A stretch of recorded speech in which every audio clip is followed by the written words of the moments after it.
Like doing laundry. It just happens. That's the way it is. Got to keep the world spinning. So they wrap that up, Preston Thorne.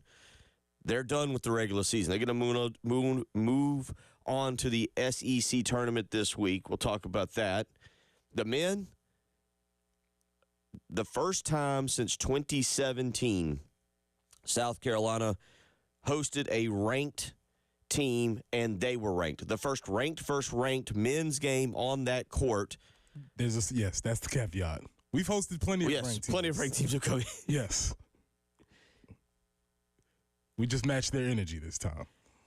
And it was, I think, everything you could hope for and more. Meechie Johnson just decides it's time to take over. Zach Davis decides he's the king of the 1-3-1 and the king of the quarter zip, dances his way into the locker room.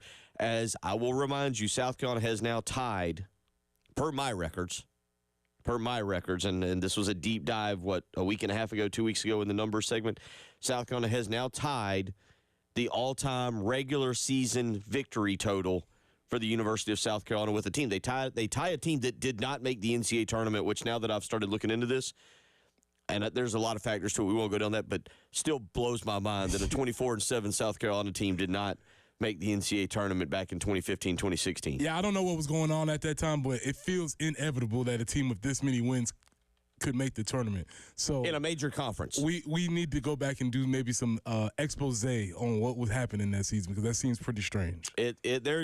There's some stuff. The non-conference wasn't good that year. The non-conference schedule South Carolina played wasn't good. They lost some key games down the stretch that should have gotten them in.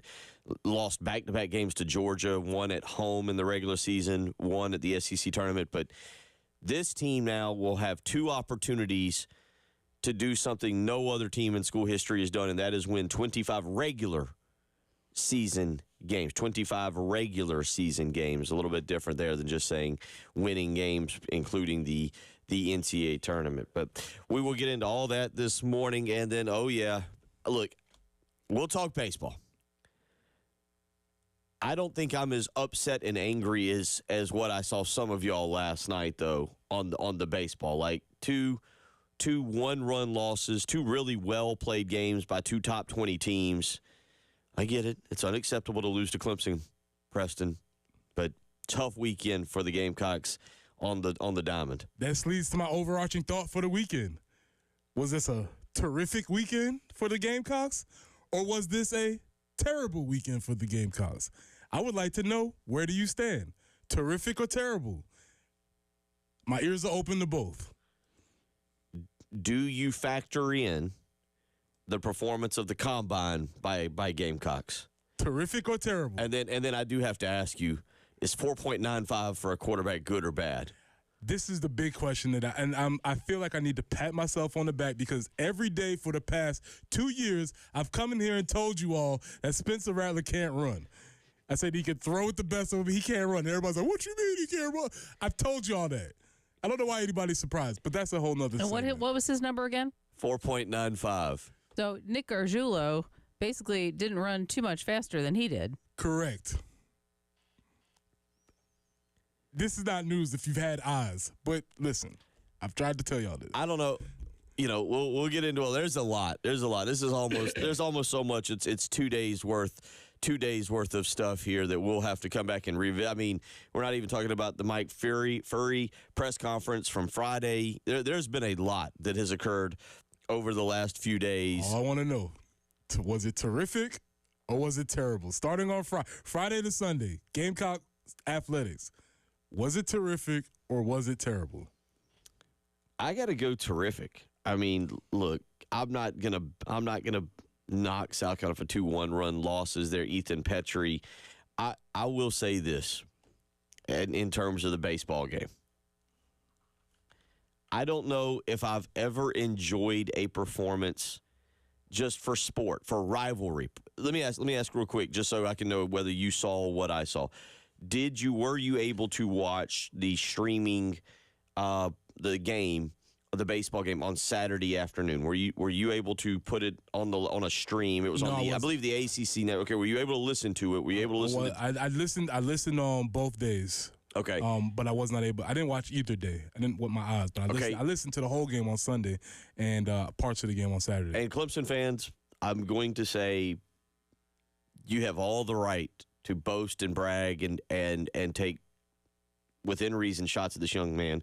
I have never watched a rivalry, and there's been a lot of cocky people in this Gamecock-Clemson rivalry. Garrett Gainey strutting around the mound, skipping around the mound, underlining his jersey, everything he was doing was about as awesome as I could watch from a rivalry standpoint. Showboating at its absolute finest, striking out 6 Tigers, just 6 Tigers in 12 at-bats, and then giving up the game-winning walk-off home run. And there was irony to that. Because I think a lot of people was like, wow, this is – I think I saw our buddy Joe Pollock put out on Twitter, like, if you did this in Major League Baseball, your batter, all 3 of them would have been plunked the next time up. If you acted like this, the way Garrett Gainey – and he was our guy. And it was what made the right – he was our – and gosh, he gives up the game-winning home run on Saturday night. And I felt awful for him, but I was like, you deserve everything Clemson's about to give to you. One day people are going to listen to what I'm talking about. All we have to do is reference Thorns, Buds, and Roses when I said, what's going on in college baseball with all of the celebrating? I've mentioned this. I've said this. This has been – all you got to do is follow what – I'm usually about 3 or 4 months ahead of what's going to hit the mainstream. Listen to Thorns, Buds, and Roses. I asked the question, what's going on? And obviously our guy was very much invested. The underline in the jersey is one I've never seen before. I hadn't either, and Clemson did it back. Clemson deserved every right to do everything back to him, and he needed to take it, and he needed to wear it. But I tell you what, that Saturday afternoon game, the Petrie home run to send the game into extras, Garrett Gainey's performance, give Clemson all the credit in the world for what they did. I don't know if I've ever enjoyed watching a rivalry showboating the way I did Garrett Gainey then. And then there was for him to have the walk-off home run hit on him. I was like, young man, I love you for what you just did, but you're going to have to take every bit. I was almost one of those things of like, you have to stand at the top of the dugout and take everything that Clemson gives back to you for what you just. At one point, he did a double pump, I believe, crow at the Clemson dugout. See, I don't know. I don't know if I'm a fan of that or not. You know what? As a parent, my first thing is I'm going to snatch you off that pitcher's mound, grabbing you by your ear and pulling you off that thing. I don't know. I think, honestly, the fact that he had the home run hit off of him, this is just being a sports fan. The fact that he had the home run hit off of him made it all the better. Not that I wasn't, obviously was not pulling for Clemson, but just because then he had to take all of it right back. Like in one, I've never been on a baseball diamond with a walk-off home run. I don't know if you ever were at Summerville, but the emotion and the way the game it ends like that. And I give all the credit in the world to Garrett Gainey for going out in a world where we don't get player emotion as much. Everybody is a fearful, but man, that was awesome. And unfortunately, Clemson getting the opportunity to give it back to him was just as great. I need to go check this out. Oh, he was fantastic. And Garrett Gainey, if anybody don't lose what you had. He had a home run and he had the big old walk going around. I loved it. It was at least he wasn't like that Florida player did the bat flip for the home end. Yeah. Or home run. Yeah. I tossed again. I just asked what was going on. This was about last year, maybe a couple weeks, about a year to the date. I was like, what's happening out there? Yeah. It's a wild team. If you get a double, you have all kinds of hand signals and gestures. It's a wild team. We'll get into all that. That was a lot from the weekend. Mr. Weeks saying dude was dealing. Yes, he was, and he was pitching. I mean, he was going. Clemson Allen, this is deserved. Skip to my Lou Gainey. Yeah, I mean, listen, my man was rolling and then gave up a game-winning home run and then had to take every bit. I thought it was sports at its final. And I loved also, by the way, that it felt like in this series, this quick 2-game series, that it was a rivalry. There was some emotions and intensity out of this thing that was kind of like, we're not real fond of you. You're not real fond of us. It mattered. Loved it. Loved everything about it. Terrific. terrific weekend, terrific sports weekend, terrific Gamecock weekend. Billy and Blythewood goes with the same thing. He says, terrific. The men's game was outstanding. The women's game was what they needed, and the baseball series was really good. If a couple at bats, we show a little more plate discipline, we probably sweep. And I get it. You can be frustrated. We'll talk about all that. A lot to get to this morning. 803-404-6100. We'll get into a lot of that. Jamie Bradford set to join us this morning. You're listening to Preston Thorne, Bill Gunner, she's Jen Jensen. It is the early game.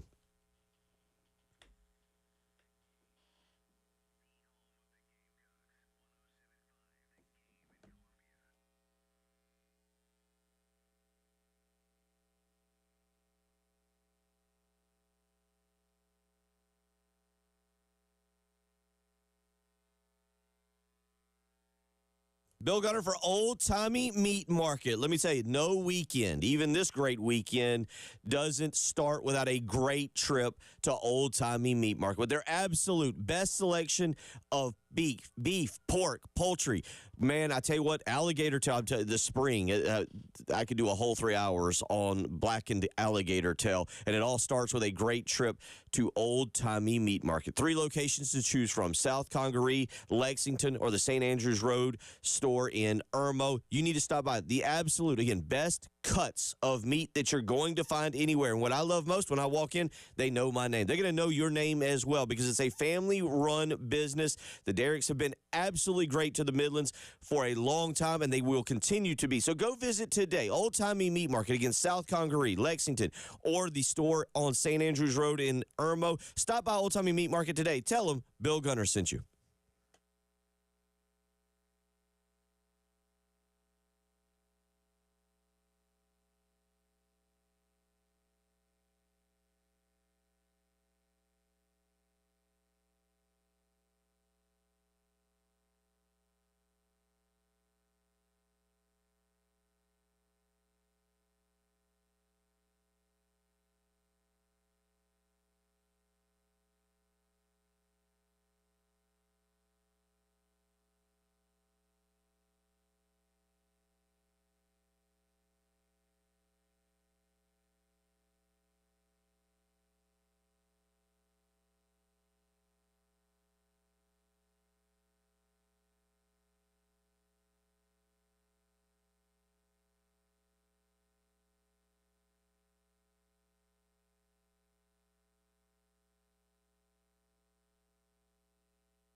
Currently, no accidents to report. Awesome news. We will certainly welcome that for the rest of the morning. But there is some patchy, dense fog out there throughout the Midlands. So just be careful out there. Make sure low beam headlights are on, and you'll be just fine. We'll see some clouds this morning, sun later in the afternoon. 74 for the high today and tomorrow. On Wednesday, could see an early morning rain. Our high only 68. But then back to 74 on Thursday, maybe some evening showers on Friday, and a high that day 69. So, yeah, kind of feeling a little bit more like spring, and we welcome that. Still a little bit breezy right now, so it probably feels a little cooler than it is. But it is 49 right now on the early game.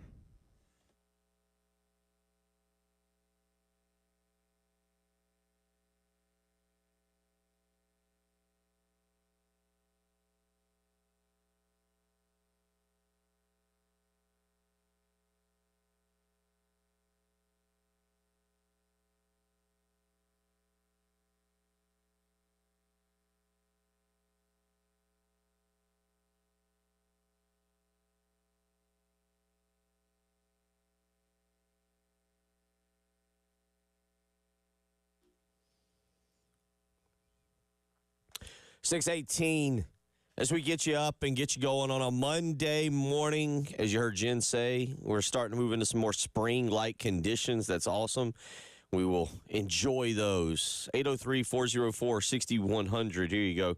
RJ weighs in. I agree with RJ. I'm just saying I enjoyed it. RJ says, Bill, if Gainey acted like that in Major League Baseball, the whole team, he puts the whole in caps, the whole team would have come out to fight him. Would have been a huge brawl. Unfortunately, he got exactly what he deserved. I personally thought it was way over the top. Oh, it was over the top, and I loved it.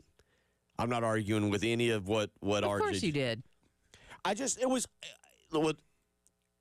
Granted, it's Monday morning, and now we're removed from it. If it had been a Clemson player, let's all be honest, as South Carolina fan, we'd have been like, that guy, he's awful. That's why I'm Terrible saying human. I'm kind of trying to look at it from both sides. Like, I would definitely not would have wanted to see it on the Clemson side. If that was a Clemson, he doesn't fit our Carolina culture.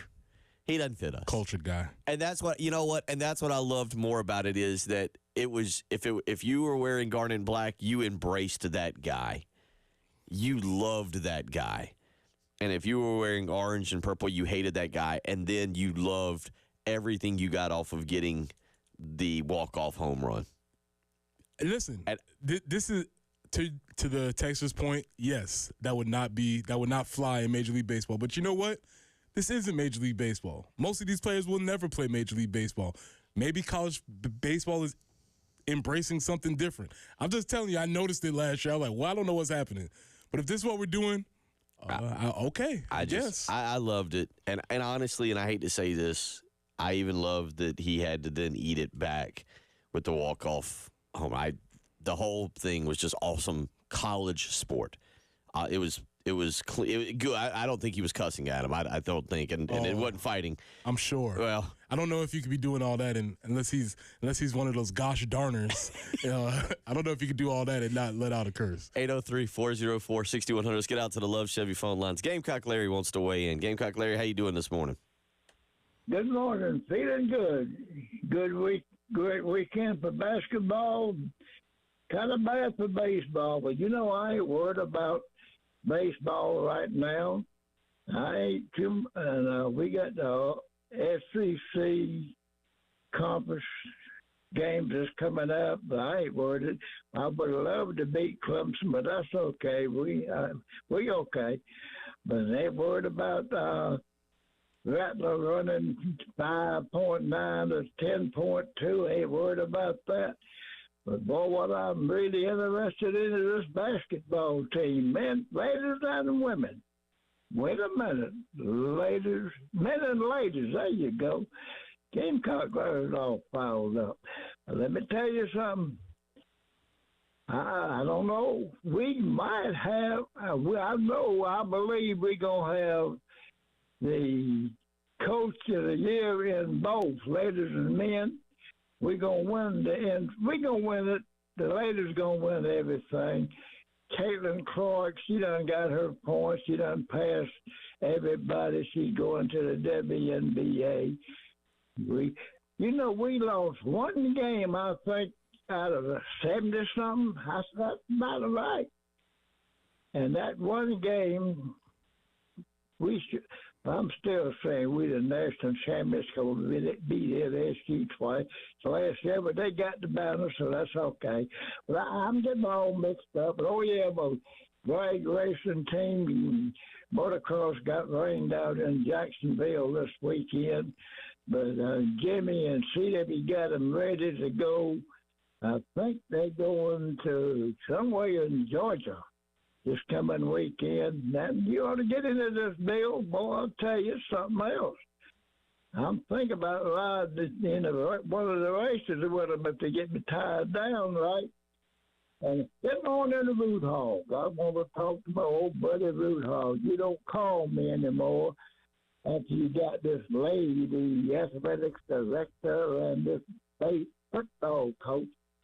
And don't worry about Rattler. Don't worry about baseball. We're going to be all right. Let's concentrate on this basketball team. That's about all I got to say. I just want to know I love all y'all. Go Gamecocks. Love you, Bill. See you later, Bill. Go Gamecocks. Good to hear from you, buddy. Yeah, take care. 803-404-6100. Well, of course, we have to throw it to our Seattle correspondent as we head into our talk about the Florida victory. Pete? Can you win a game in the first quarter? No! Can you win a game in the second quarter? No! Can you win a game in the third quarter? No! Can you win a game in the fourth quarter?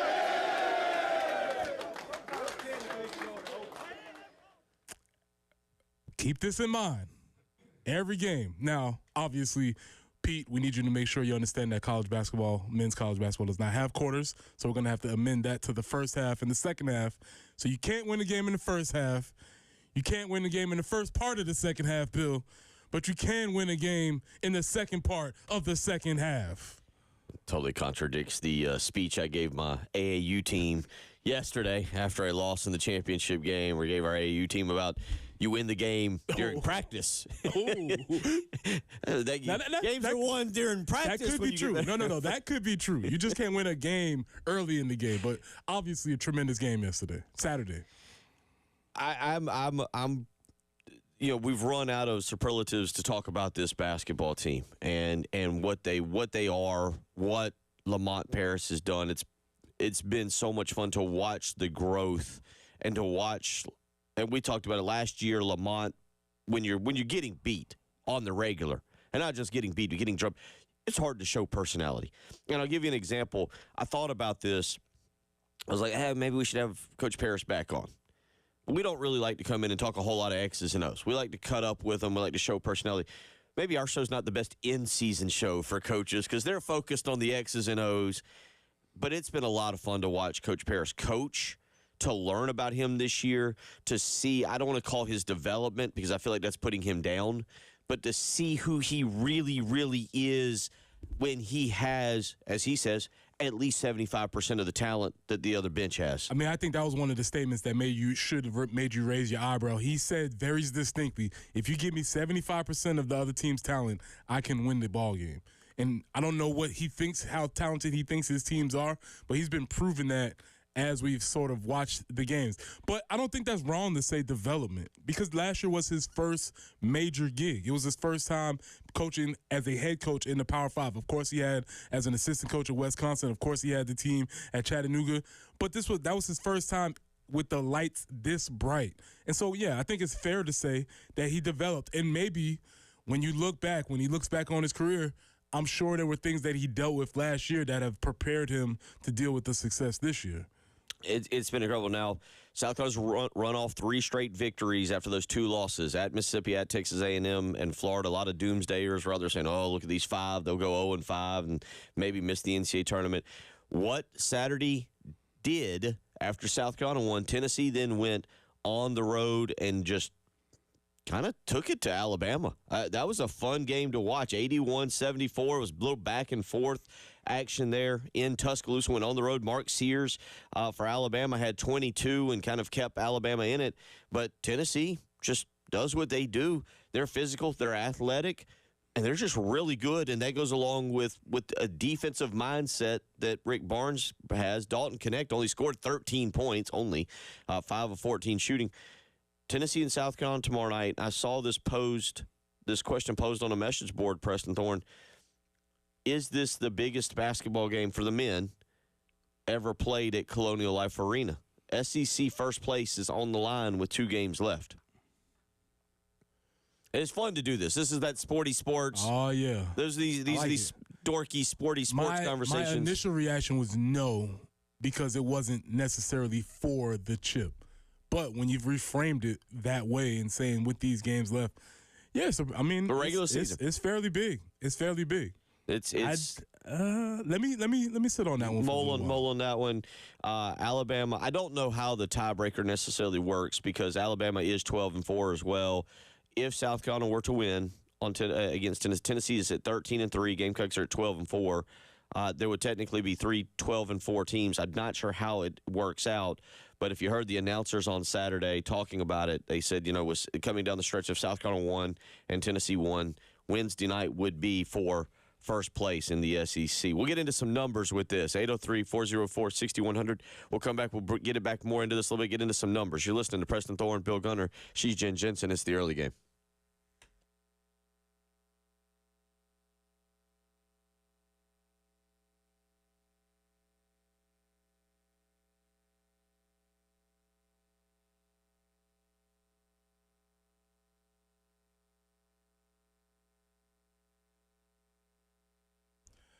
All right, y'all. Spring is springing. You've missed the winter. You've missed football season, but there's always a chance for redemption. And the spring is here. So why not get your outdoor setup ready with the good folks at Integrated Media? All the things you can get done. You can get Samsung Terrace TVs, get them waterproof. You get Sonos outdoor speakers for TV and music. Wi-Fi that works indoors and outdoors, so you can control both sides. You can be inside, you can be outside, you can be doing whatever you need to do. Control all your devices from just one remote, which is my personal favorite. From home theater setup to adjusting your thermostat or monitoring your security systems from your cell phone, Integrated Media is the company that you need to call. So call Nathan and Michael at 803-948-8327. That's 803-948-8327. Or check them out online at integratedmediainc.com. That's online at integratedmediainc.com.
Taking a look at your traffic conditions out there this morning, we are seeing no major slowdowns to speak of right now, but we do have that patchy dense fog. So low beam headlights, if you would, if you get into those patchy areas, or foggy areas, I should say. We'll see some sunshine popping out later in the afternoon. 74 for the high, that overnight low, a little bit warmer, 50. And then tomorrow, 74 with some sunshine. And by Wednesday, maybe some early morning rain, 68 for the high. Get back up to 74 on Thursday, 69 on Friday with some afternoon or evening showers. So not too bad. Spring, as Preston said, is springing. Right now, 49, a little bit breezy, too, on the early game.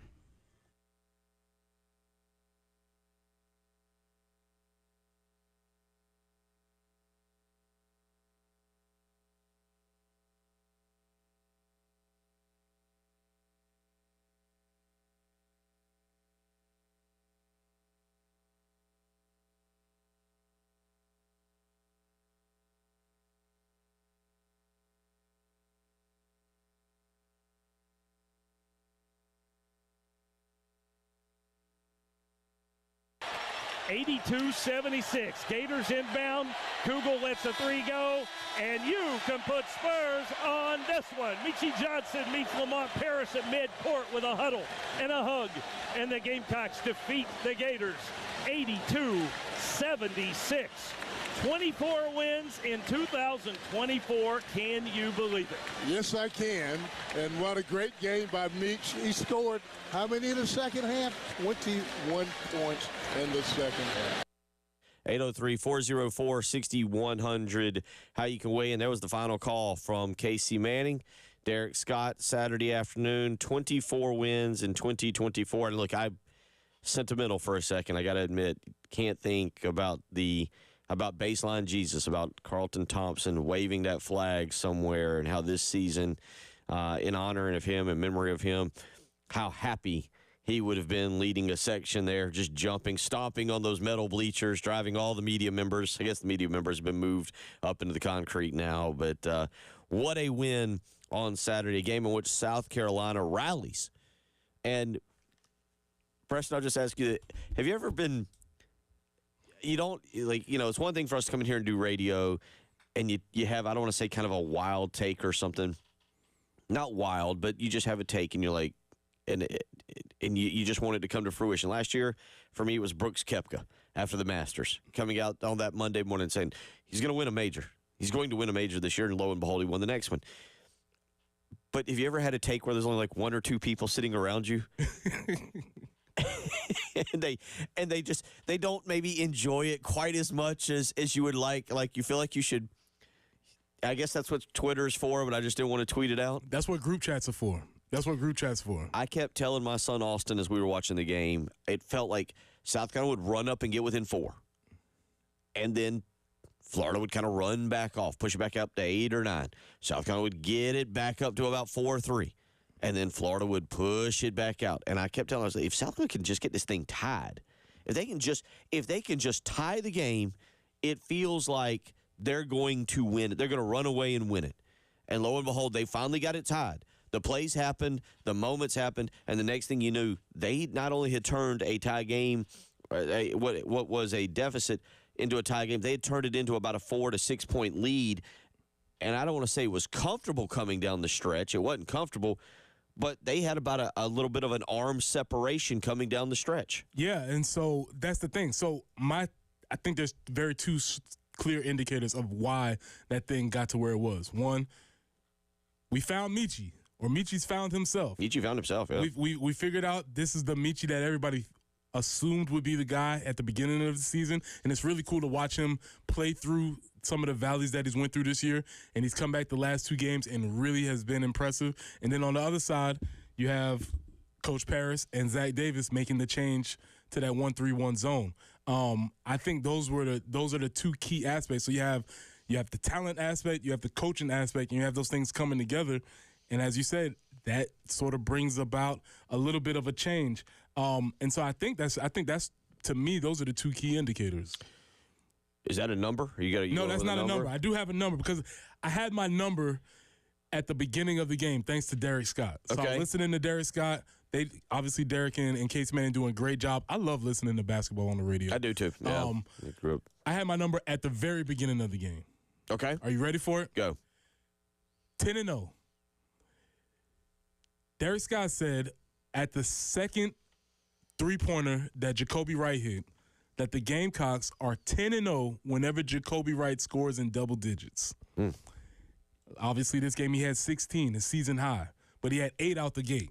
So it was looking as if this thing was going to be in peril because he got the double digits pretty quickly, and then he sort of held on. So the Gamecocks are 10-0 whenever Jacoby Wright scores in double digits. Had a season high of 16.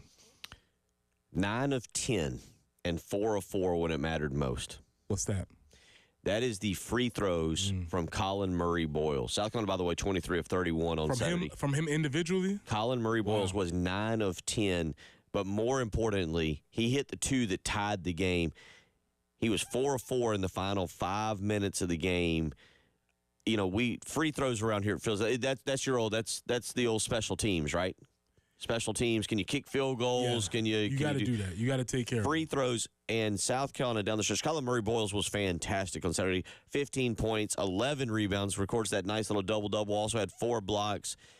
Ooh, can I sneak a number in there? Yeah. 1 dunk. Yeah. Yeah. Sneaky dunk. Sneaky rose up and just flushed it real quick. Got it in there.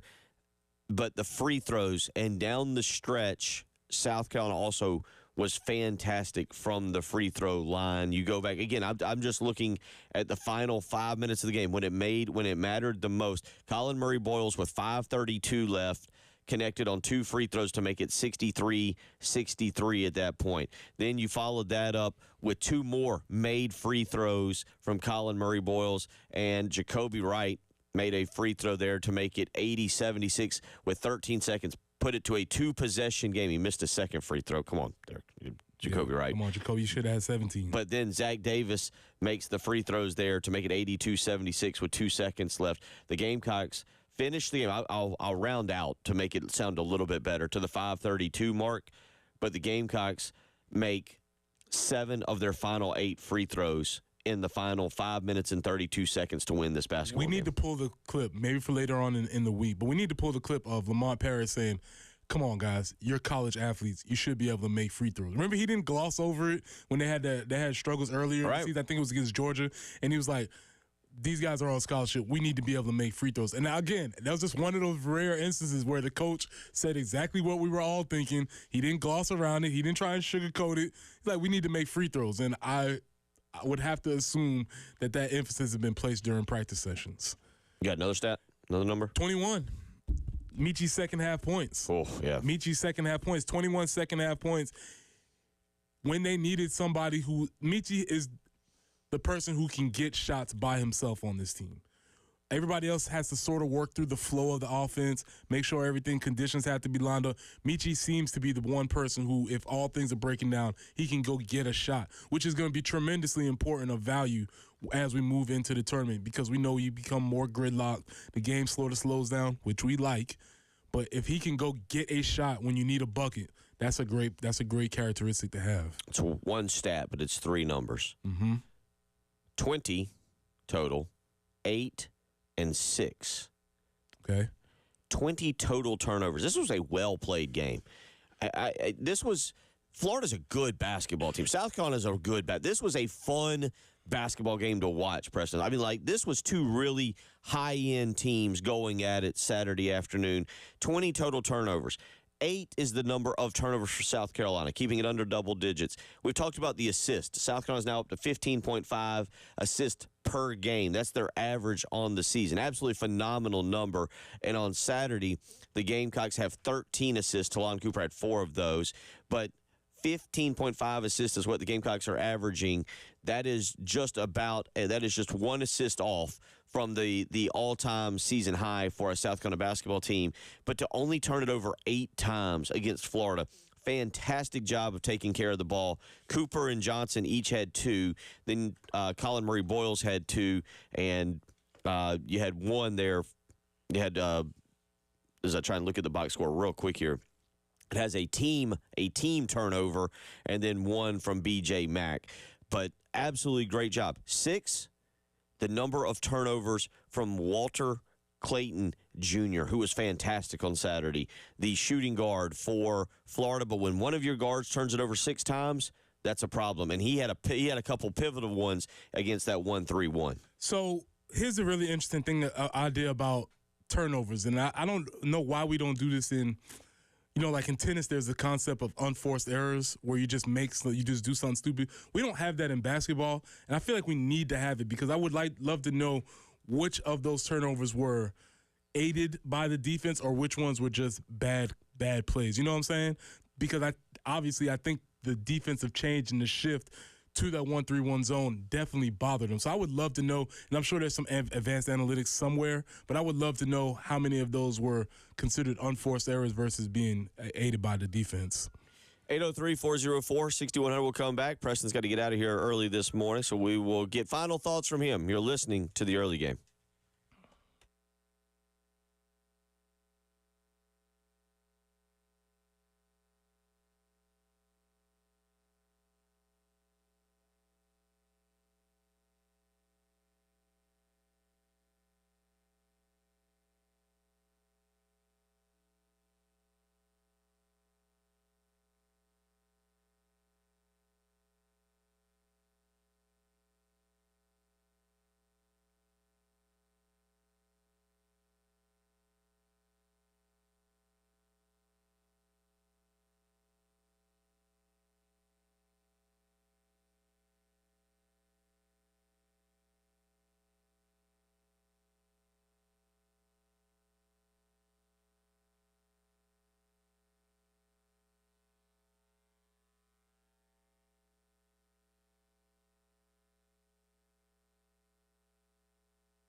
So South Carolina rolls along on Saturday. 82-76, the victory over Florida and Preston Thorne. Later, I would assume later today. I've enjoyed. This has been fun. We've said it. We were on it from mid-January. Enjoy it. We can stake claim to that. We say get on board wherever this thing goes. Let's roll with it. And glad to see it's working. We said get on board, enjoy it, buy in, get into the bracketology. Just allow yourself to live a season that is, quite frankly, unlike any other. It is very rare what South Carolina. I don't think people are understanding where this season. You go into the NCAA tournament, you win, you get to the second weekend. That Final Four run, March, was incredible. I'll tell you that this was the best season South Carolina's. I can't speak to the 70s. I can't speak to the incredible 70s and Frank McGuire. But you get to the second weekend this year of this, I will tell you that this is the best season I have ever seen from the University of South Carolina and enjoyed. And you got a fun week this week, and I don't think there's anything that can happen this week that can dampen that. It's been awesome to watch, and I think basketball, a lot like baseball, because there's so many games, you get to know these dudes or these women in a way that you don't get to know them with football. And so you'll have you get to understand their mannerisms, or when they're in the game, or when they're out the game, or when they're feeling it, when they're tired. I saw my guy BJ back tap that head once or twice. It's just been a really fun season. It's been awesome to be involved in a basketball season where their stakes were high. And the question I said at the beginning, was this weekend terrible or terrific? Imagine if we just rewind this to last year when we had no stakes in the men's basketball world. How would this weekend have felt then? But like Gamecock Larry said, because we're playing well in men's basketball, the women are taking care of their business that they are. It's like, all right, we dropped the series, but we have all of this other stuff that we can pay attention to. So shout out to them for giving us something to latch on to. It is. And Jerry Palm has put out his on prediction, or his on bracketology. We'll see if Joe Lenardi puts it up. South Carolina, a 5 seed. Oh, no. A 5 seed taking on South Florida in the first round, being the Midwest. He has this game listed as Pittsburgh. They would play the winner of Duke, Appalachian State. 5-12. 5-12. Like, you know what? In this year, that doesn't apply to South Carolina. Bring it on. They are breaking all the norms with that, and that would not apply to South Carolina. But they've moved on. We'll see where we'll see later today where the AP Top 25 puts them. Obviously, a 2-0 week. They'll move up a tad. By the way, interesting weekend of college basketball. What a week. Huh? I'm just thinking about the week that they had as opposed to the week that they had previously, yes, right? a few weeks ago. That's amazing. Yeah, but interesting weekend of college basketball kind of across the board. The Kansas loss was the one that stood. They lost to a good Baylor team, but that is now the most losses in conference play that Kansas has ever had in Big 12 play. The last time Kansas, number 7 ranked Kansas, lost 7 conference games, Preston Thorne, they were in the Big 8. Wow. As I refresh my stuff for March Madness, Bryce Drew still out there at Baylor? Is he still the coach? Scott Drew. Scott Drew, my Scott fault. Drew, the brother. Yes, the brother. All right. But just starting to see, I get the chance to run through all of these things, all this stuff that was just laying dormant in my head because there was no reason to access it. This is why you got to kind of keep up a little bit. Kind of keep up. Good news for you over the weekend. Creighton crushed your dislike of Shaka Smart and Marquette. Creighton hosts Marquette, knocks them off 89-75. Mentioned that Tennessee victory. Creighton's good. Creighton's a good team. Creighton's a good team, very good shooters, actually more athletic than you would think, can get up and down the floor, very physical. I enjoy watching them.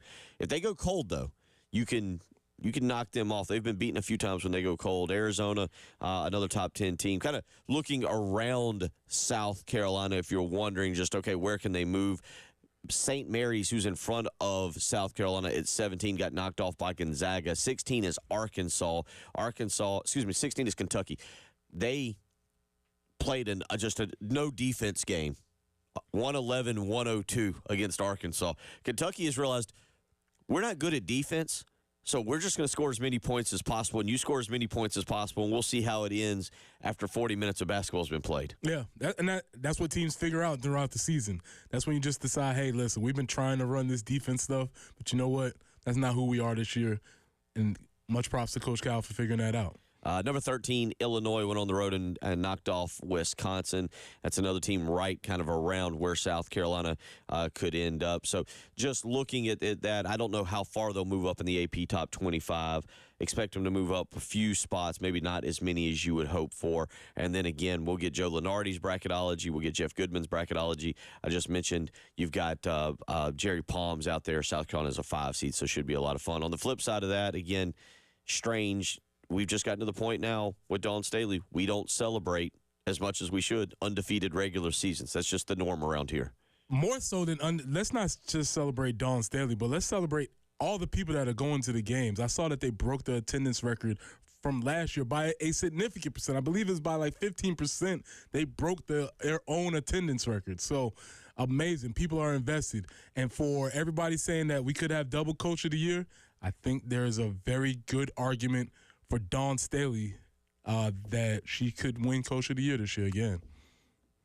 803-404-6100, how you can join us. Hour 2 on the way. You're out of here? I'm out on the road. I'm going out to Aiken. See y'all on I-20. Beep at me if you see me. Take care.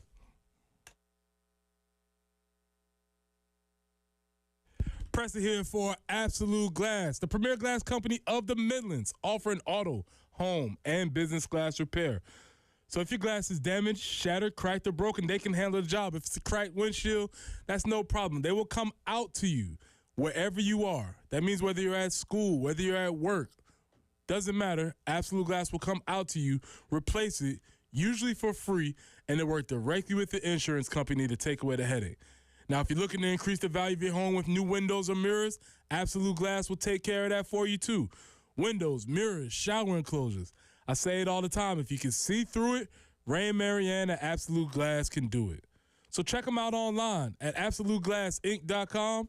That's online at AbsoluteGlassInc.com.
Of course, we do have some patchy dense fog out there this morning, so do be careful.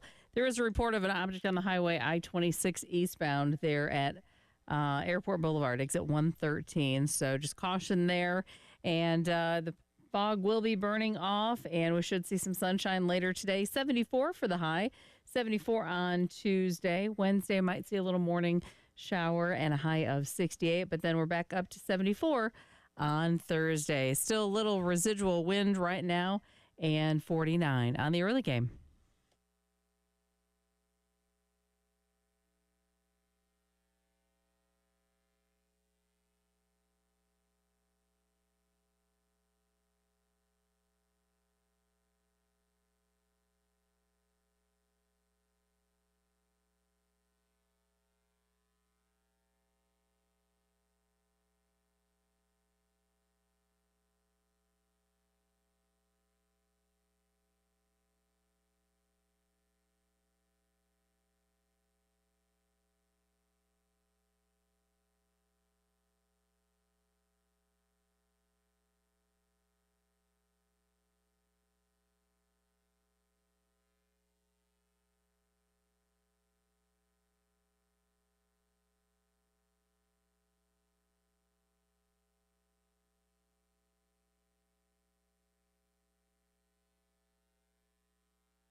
$7 a.m. as we get you up and get you going on March the 4th, rolling right into the month of March, and now it'll be time for tournament play, especially for the women. We were just talking about that. Dawn Staley's team heading up to Greenville. Bon Secours Wellness Arena get going this weekend, fresh off of a undefeated regular season. Preston asked earlier how you felt about the weekend. Terrific or terrible? And the only reason it would be terrible is if you invested a lot, which I'm sure many of you did, into that South Carolina Clemson baseball series.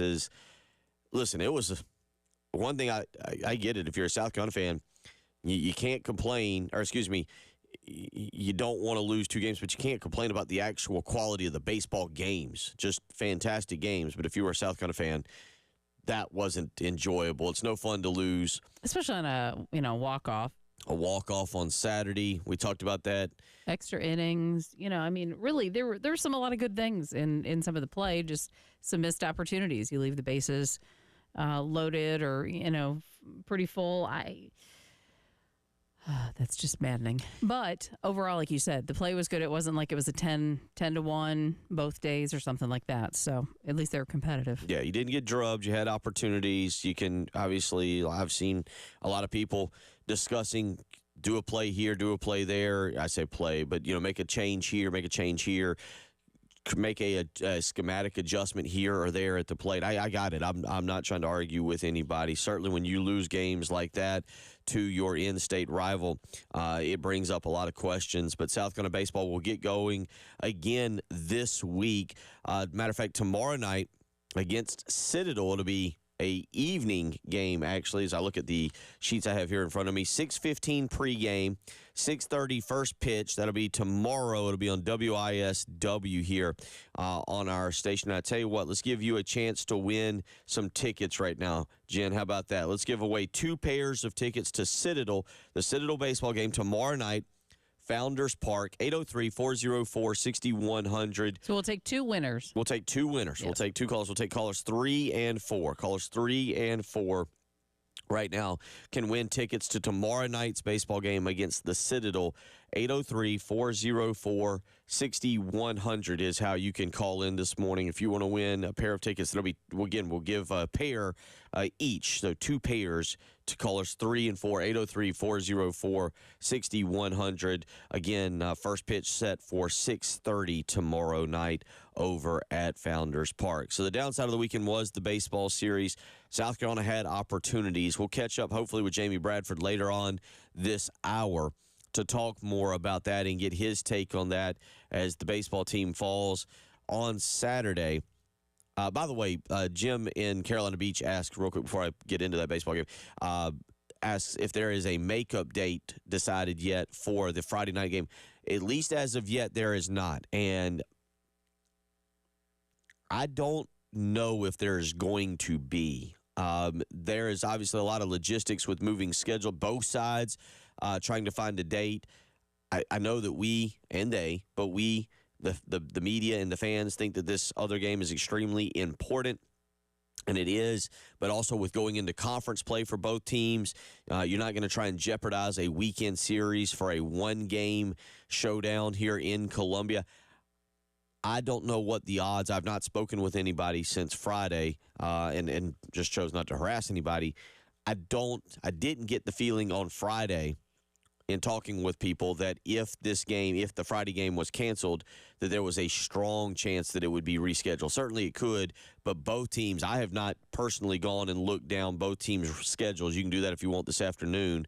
I have not gone and looked down both teams' schedules to see if there is a open, like Tuesday, Wednesday, where both teams maybe could get together. Where Clemson, obviously for Clemson, they'd have to travel down here.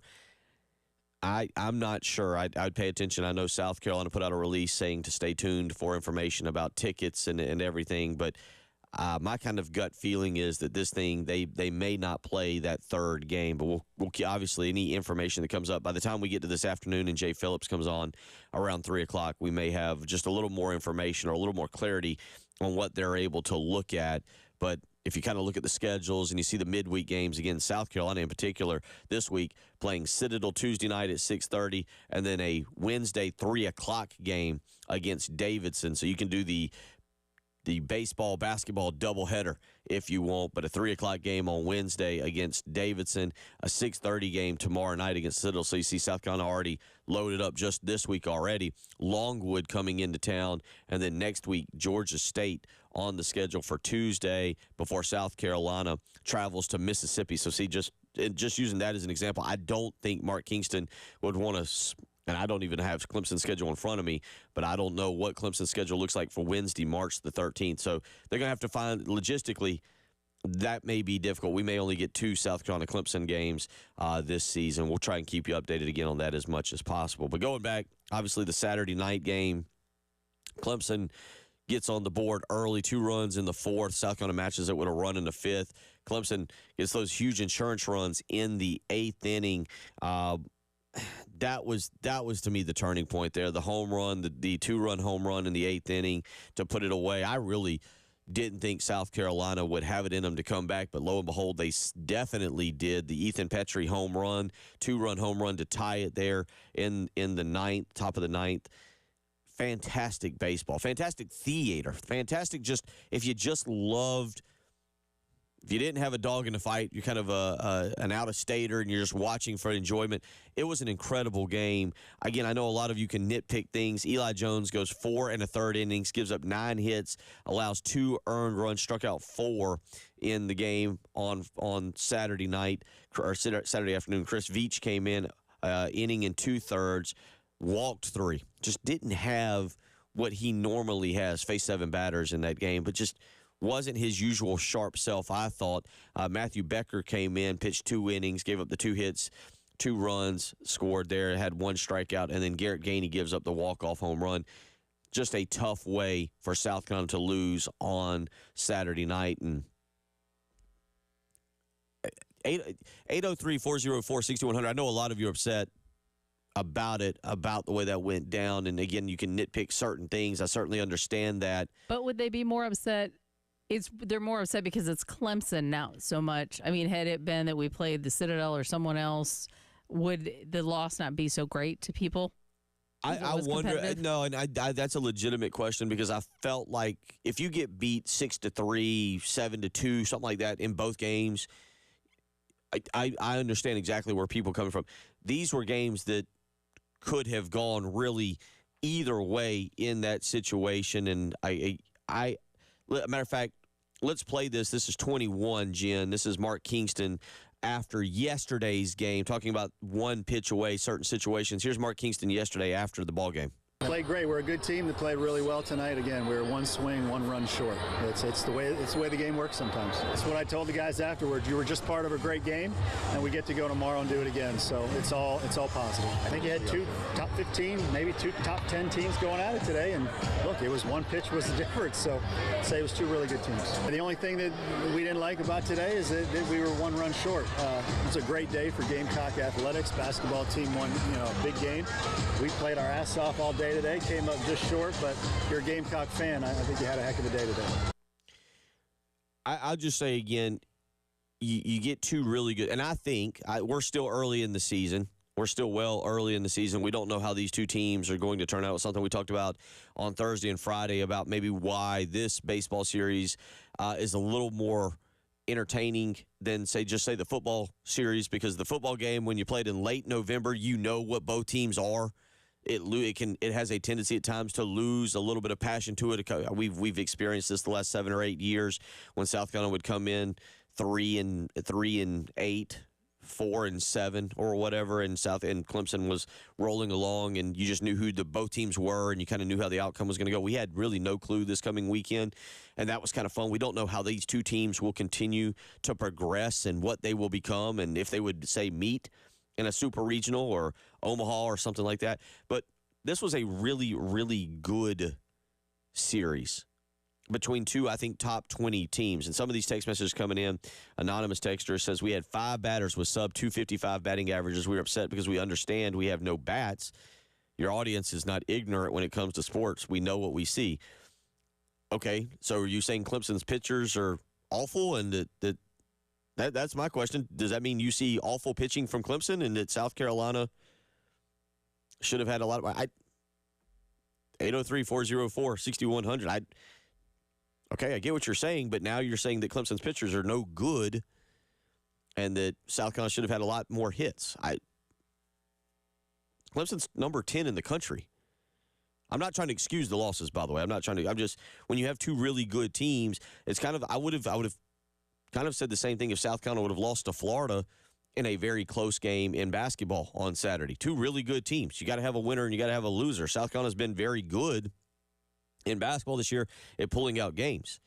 And again, I'm not arguing with anybody who wants to say, well, you should have done this different, you should have done that different, you should have had this person bunt, you should have, intentionally walked that, whatever you want to do, whatever strategy you want to go.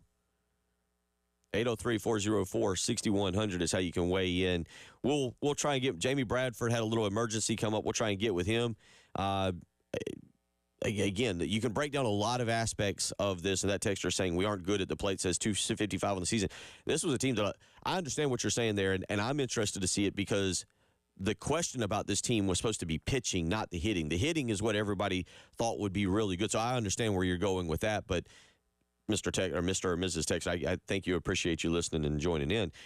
But the hitting was supposed to be the strength of this team, and I'm still interested to see as we get going, but I appreciate you texting in. 803-404-6100. I'll get to some of these text messages. If you want to call in this morning and discuss a little bit this on the Love Chevy phone lines, again, we'll work with Jamie Bradford. Definitely want to hear his take on this as he's got the baseball background. We'll get more into basketball as well. Appreciate all y'all weighing in this morning. It's the March 4th, Monday morning episode of the early game. Bill Gunner, Jen Jensen, thank you for joining in.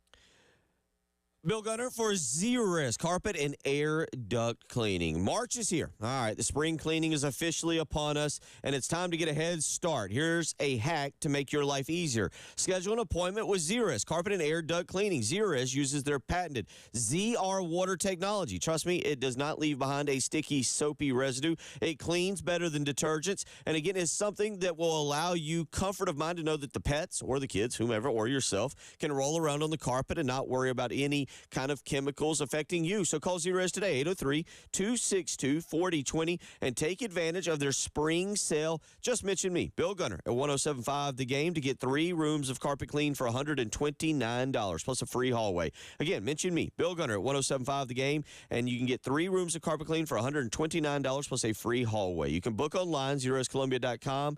Zerust, spell it backwards and forwards. It's the right way to clean.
Taking a peek out there at the traffic conditions, and we're looking at really no major accidents, and that's wonderful news.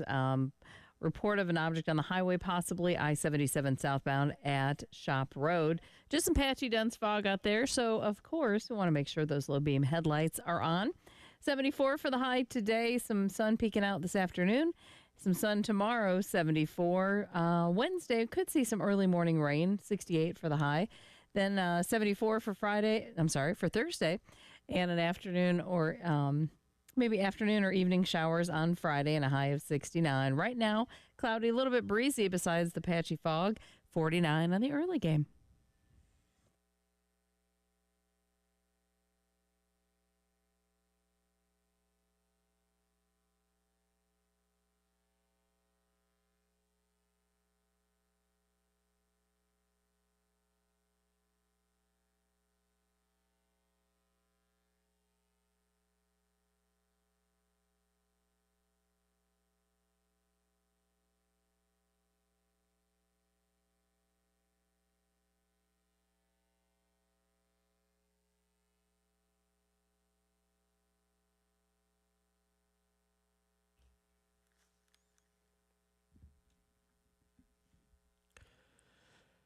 $7:19 as we roll along. I want to remind you, you can go to 1075thegame.com and register for the Palmetto Citizens Federal Credit Union Grand Slam giveaway. Every game, $25 is added to the pot. And you know what? If a Gamecock hitter rips a Grand Slam home run, you can win all the cash. That's right. Go to 1075thegame.com and you can sign up. The Palmetto Citizens FCU Grand Slam giveaway. What happens every game? We add $25 to the pot. And if a Gamecock hitter hits a Grand Slam, you can win all of the cash. So go over to 1075 The Game, sign up, register for that. We'll see when that happens. Has not happened yet. And the game can you yourself. 11 games so far have taken place. That is correct, right, Jen? 8-3. 8-3. Yeah, the report is that we have 225 in the pot. There you go. All right, 225. You can win yourself a nice, cool 225 is what we have on that. 803-404-6100. So I don't know if it's polarizing. Because a lot of you are weighing in this morning. You're not happy. You're not happy with the baseball team. You're not happy with what is being said. Let me just read some of this and then let you kind of weigh in on this. Brad weighs in on our Firehouse Subs text line. Our fans can be so ridiculous. A throwing error in each game, which is not an every game occurrence, gave Clemson the runs to win. We are a very good team, and people need to calm down. The bats will be fine. Let's see. There was another one that I had here that I wanted to read as well. Kevin. Okay, I'm sorry. Kevin weighs in. And Brad just said that about team will be fine. They're good. Kevin says it's early and things can change, but you keep saying this is a good team. Other than a 21 ranking, which is basically based on last year's success, the current numbers do not point to a good team. Terrible stats compared to the other top SEC teams. We'll work. We'll effort. You know, again, I know John Whittle was there covering it very intently this weekend. Jamie Bradford's all over it. I'm with a lot of y'all. I don't know what this team is. That's the interesting part of the early season baseball. Unless you just flat know, unless you just look at the MLB draft rankings and you see a bunch of your players up there inside the top 300, top 400 picks, I'm with some of you in that you don't know what this baseball team is. If you look at some current statistics coming out of the first 11 games, you got Dylan Brewer, who is batting. He started all 5 games. He's had 34 at-bats. He is batting .500. On the flip side of that, you've got Parker Nolan, who has started all 11 games, 40 at-bats. He's batting .175. Obviously, you know Ethan Petrie's performing extremely well right now. All 11 games started, 36 at-bats. He's batting .333. And he had the clutch home runs this weekend. And by the way, I was listening on the radio. I was listening.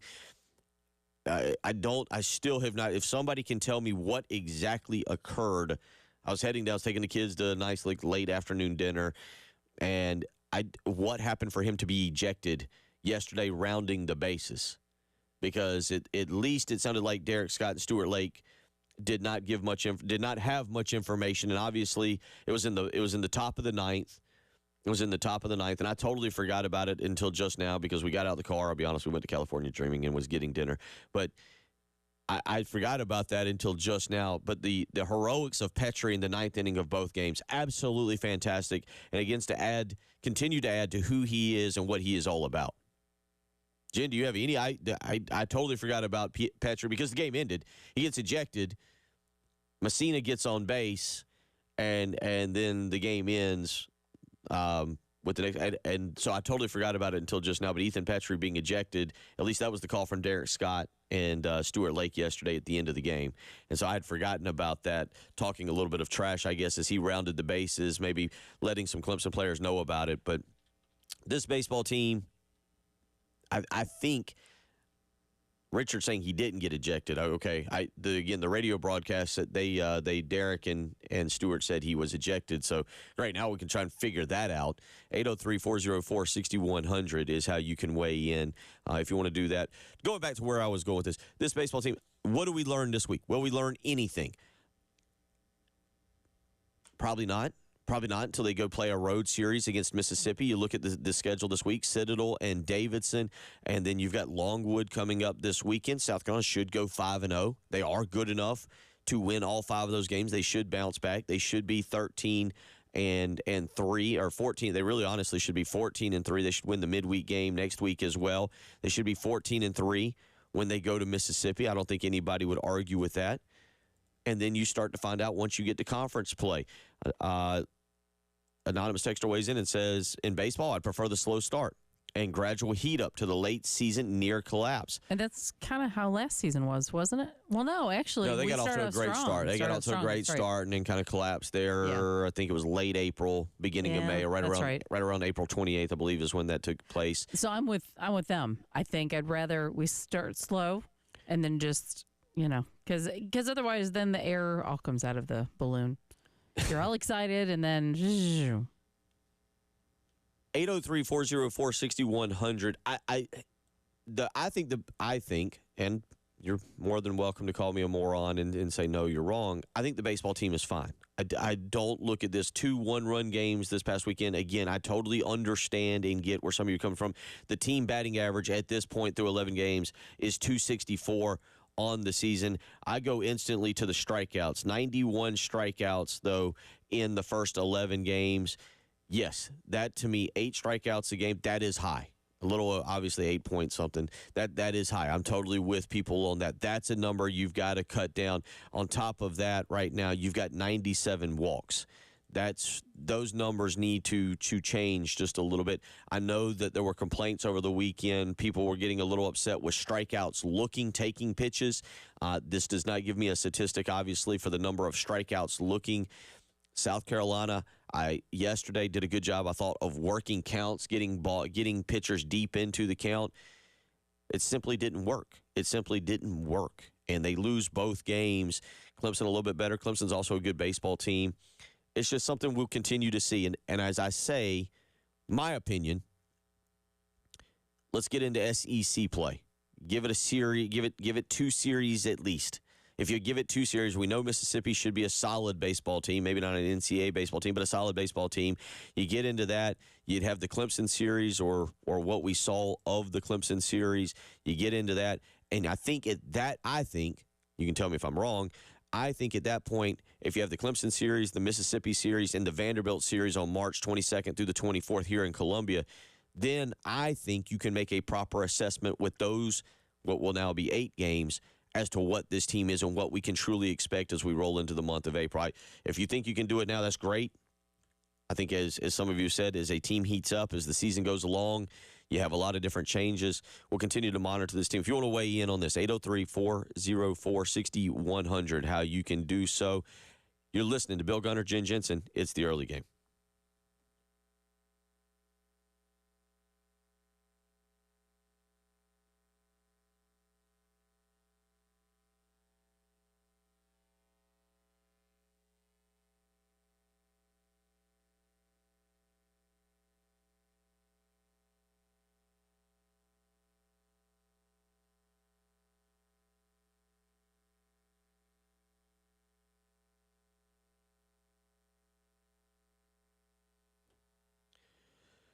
It's that time of year. You don't know what to do with your heating and air unit. What is it? It was 30, I think it was, what was it this morning, Jen? 50 degrees when we left the house? About 50? 48. 48. Yeah, you probably want your heat on this afternoon. It's supposed to be in the 70s. You might want your air conditioner on. You might even want the doors open. Who knows? But I'm telling you what, if you're flipping back and forth between your heat and your air conditioning, your HVAC unit is getting a workout. You want to make sure it is working properly. It's time to call AAA Heating and Air. Get a little maintenance out there. Make sure everything is doing great. 803-677-1500. You can beat the seasons with AAA Heating and Air. Need a system upgrade? Guess what? You can get a free replacement estimate today. That's right. You heard that right. Call AAA Heating and Air, 803-677-1500. Get a free replacement estimate today. And if you're worried about cost, don't me. They have 12 months, no payments, no interest in 2024. Call AAA Heating and Air today. Tell them Bill Gunner sent you.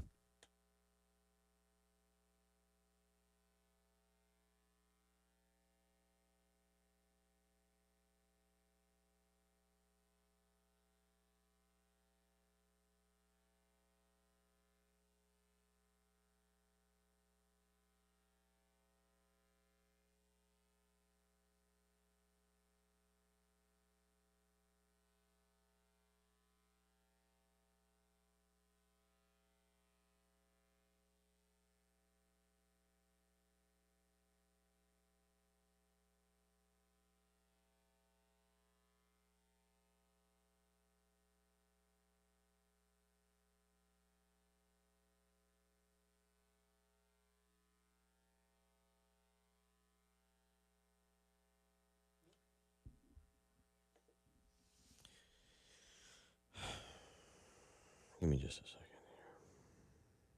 here. See if how many of these I can get. We might have to. All right. Let's see. First two I'm going to do are Charwood commercials. So just let's see here. So this one is 3, 2, 1. Bill Gunner for Charwood Golf Club. Spring's here. Time to get out. Start hitting that little white ball around. And there's no better place than Charwood Golf Club, where it's pure golf. There's no pool, no tennis, just pure golfing fun. I take my son Austin out with me each and every week. We hit around. Damn it. Just pissed off this morning.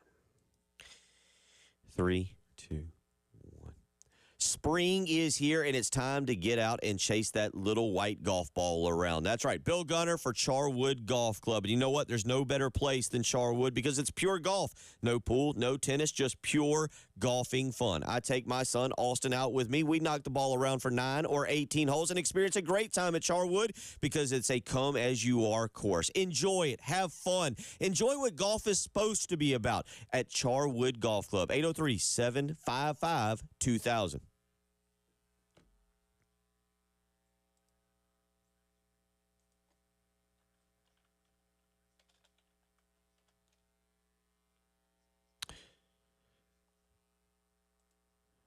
One more.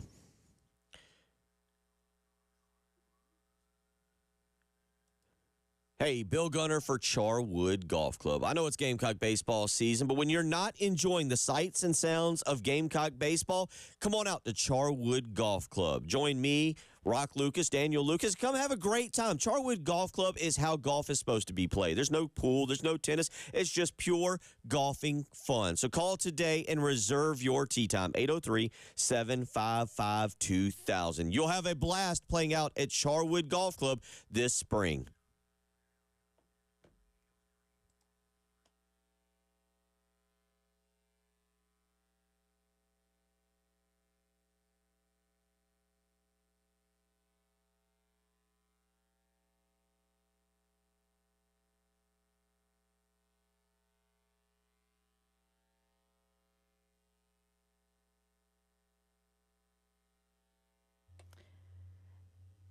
And for your Monday morning commute, we are looking at conditions where just fog is kind of the biggest issue.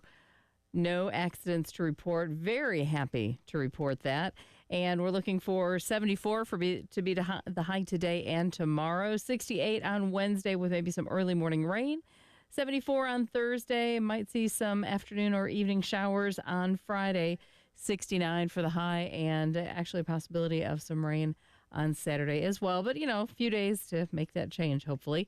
But a little bit windy, and like I said, a little patchy, dense fog out there. It's 49 on the early game.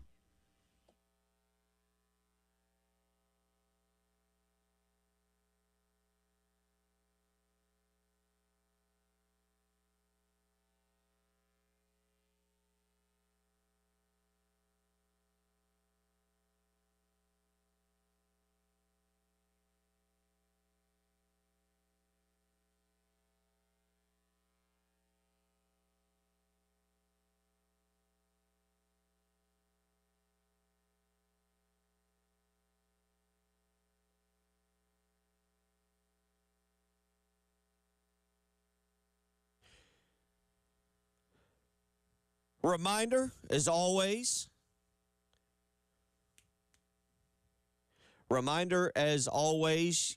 you can catch us on many different forms. I thought at one point we started making some baskets with at least some regularity, but then we were struggling getting stops. They were doing a good job in the ball screens. They were scoring a variety of ways in the ball screen. Sometimes with the guy that had the ball, they were pretty effective from the mid-range even during that. So I just wanted to change the complexion of what they were doing. And instead of being so geared up to ball screens and handoffs, essentially the same type action, even more difficult sometimes to defend, and make them do something different, particularly when they had two bigs in that are, don't shoot the ball great. So now you only have three guys to keep an eye on while you're out in the zone. And so, obviously, we did a good job. We got some tremendous results with it, and it's the second time the old 1-3-1 has saved the day for the Gamecock. Lamont Paris, after the game, Saturday afternoon, drawing praise from a lot of social media coaches for the switch to the 1-3-1 against Florida. And you hear him, and that's part of coaching, and that's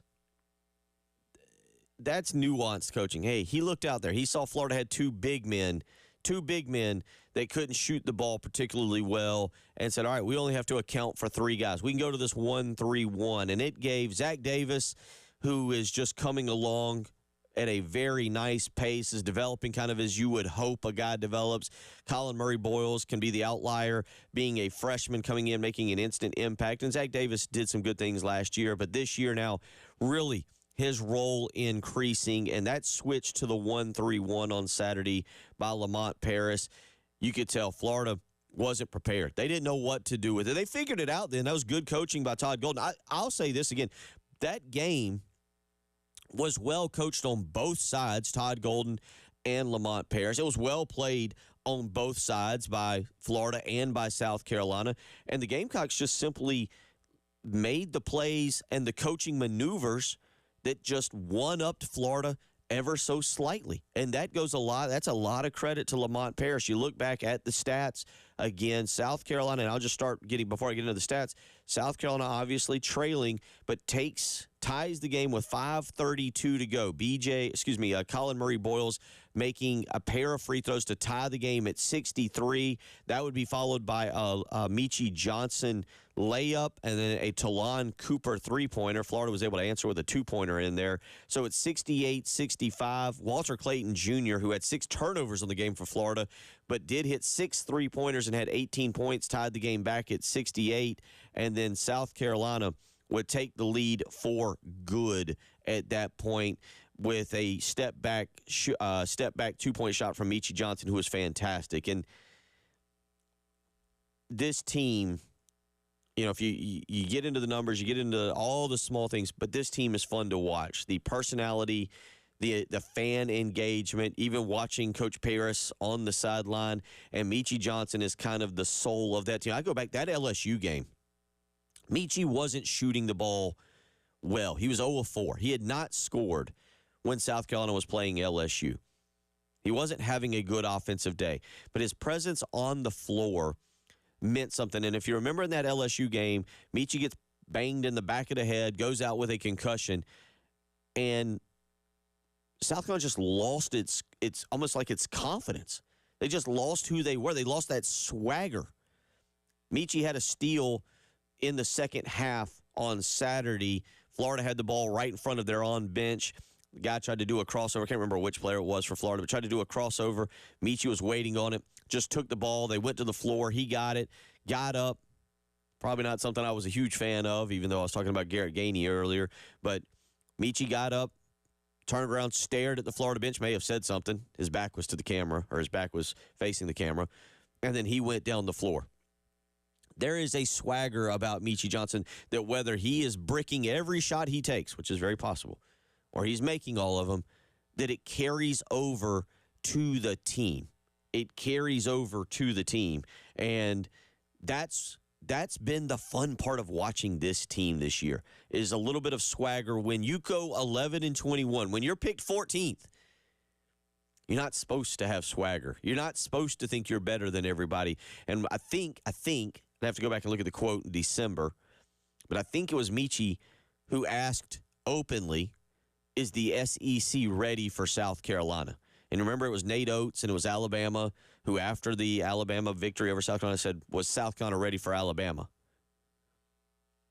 Yeah, it doesn't look like – it looks like Michie has been the one that has been right in regards to that. 803-404-6100. 2 games left. 2 games left now for South Carolina in the regular season. You get Tennessee Wednesday night. You get the trip to Mississippi State. So what does Lamont Paris like about his team? Right now, what is he really liking about his team? This is Lamont Paris Saturday after the game, talking about what he likes about his team the most right now. I'll be honest, there aren't many things about this team I don't like, down to who they are as people, and I actually just like them as individuals too. But from a basketball side, there's just they know how to win. They know how to win, and I think we have somehow devalued that that trait and that characteristic. And so, but I really like where they're at. I like how they're playing. I like how they absorb information. I like how they communicate. I like how they handle the situations. I like how a bad call happens and it's not the end of the day. I like a lot about our guys that really don't have that much to do with basketball. They're just winning type guys when it's all said and done and the dust settles. They're winning type guys and they make winning plays and they believe in each other and they believe in what we do at such a high level that they know that exudes confidence in you to know that here's what we do. I know how to get to that. I know when I do that, we have success, lots of success. We like that. We can do that, okay? I wasn't doing it the last couple of possessions, but I'm going to do it.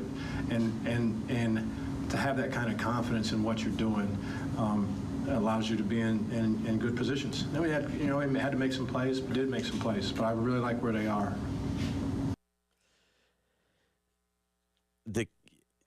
Even listening, I was doing stuff over the weekend, had an AAU basketball tournament with my son, so I did not go to Colonial Life Arena. So I'm listening to the commentators talk about it, and I can't remember which one was talking about speaking with Lamont Paris at SEC Media Day, and how Lamont was kind of trying to figure out who had votes for 14 for picking the order of the league and all that. And they were mentioning how you could tell he was really had a chip on his shoulder. Really had a chip on his shoulder as it pertained to being picked 14th. Totally understandable. Look, I remember saying after it came out, hey, man, you went 11-21 last year. You lost conceivably your best player, depends on how you want to look at it, in G.G. Jackson. I don't know about these transfers. We'll have to see. I'm not sure about these freshmen. We'll have to see. They could be good. They could be bad. We now know what they are as we sit here now late in the season. But when did Lamont Paris know his team could compete in the SEC? He talked about that on Saturday after the game. I mean, there's probably been a few of them, but today certainly was one of them. A couple of our road wins. You go into Tennessee, and it's it's not like we went in there and blew them out. It's you got to make it happen down the stretch and decisions, and you got to grind a stop out against a really good team. Kentucky here was probably the first time, just in terms of saying, okay, there's some sort of reputation. There's a little number next to their name, and it was really small. And so, how are guys going to adapt to that? Is there going to be any shell shock? Are they going to come out and be aggressive? And then you win that game by 17 or whatever it was. You're up by 17 at one point. So there are a lot of little moments. Today certainly is one of them. But I'll be honest. I knew what our team was about, and forget winning and losing. I knew the makeup of our team way early. We went on that trip to the Bahamas, and it was just telling. It was telling in all the right ways, and that's why when they, tell me they were going to pick us last, I kind of joked around about it, and it was a little snarky, but I knew who we had. I knew what our guys were about. I knew their makeup more than anything. I knew their makeup. And so I didn't want to put a number of wins and losses on it. I'm not going to tell you I would have guessed that it would be this. but I knew we had winning guys. I knew we had winning guys that wanted to win. So there's been a lot of moments, but I knew who we had really early in this process, and I was thankful that these guys were those guys once I discovered who they were as people. You don't what comes off to me, there's 2 games left. The SEC championship, regular season championship, is still on the line. It's to be played, I guess, in some way, shape, or form. I don't know how they're going to define it. It's to be played for with a lot on the line on Wednesday night. We'll talk more about that. But I hear a very, very even keel coach. I hear a guy who Saturday was an incredible game. Absolutely incredible game. Atmosphere. It's hard to play in a game like that. It's hard to coach in a game like that and not go into the press room afterwards and be, I don't want to say emotional, but be fired up. And Lamont Paris is about as even keel, is about as cool as the other side of the pillow as he could be.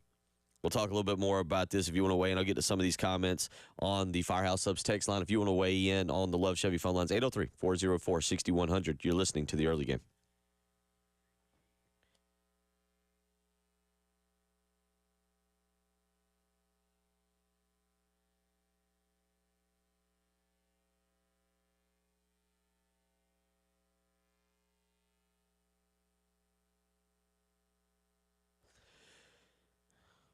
All right, we're into March, man. Those taxes, they're coming up quick. If you haven't done them or if you've already done them and you've received some stuff back, well, that's awesome. Unless you've received one of the IRS's dreaded notices of intent to levy. That's right. They're sending those things back out in 2024. Maybe you've got some other tax issues that are weighing you down. Don't let that happen. Enjoy 2024. The weather's turning. You should be out enjoying life, not worrying about tax issues. And the Ecton Law Firm, well, they understand that. Local attorney John Ecton and his team, man, they are ready to help you. They have a local team dedicated to resolving your income or business tax issues for good. And you can get a free consultation today. 803-771-9800. Again, that's 803-771-9800. The Ecton Law Firm, they understand the challenges. They're ready to help you. So get that free consultation. Call them today, and tell them Bill Gunner sent you. 803-771-9800.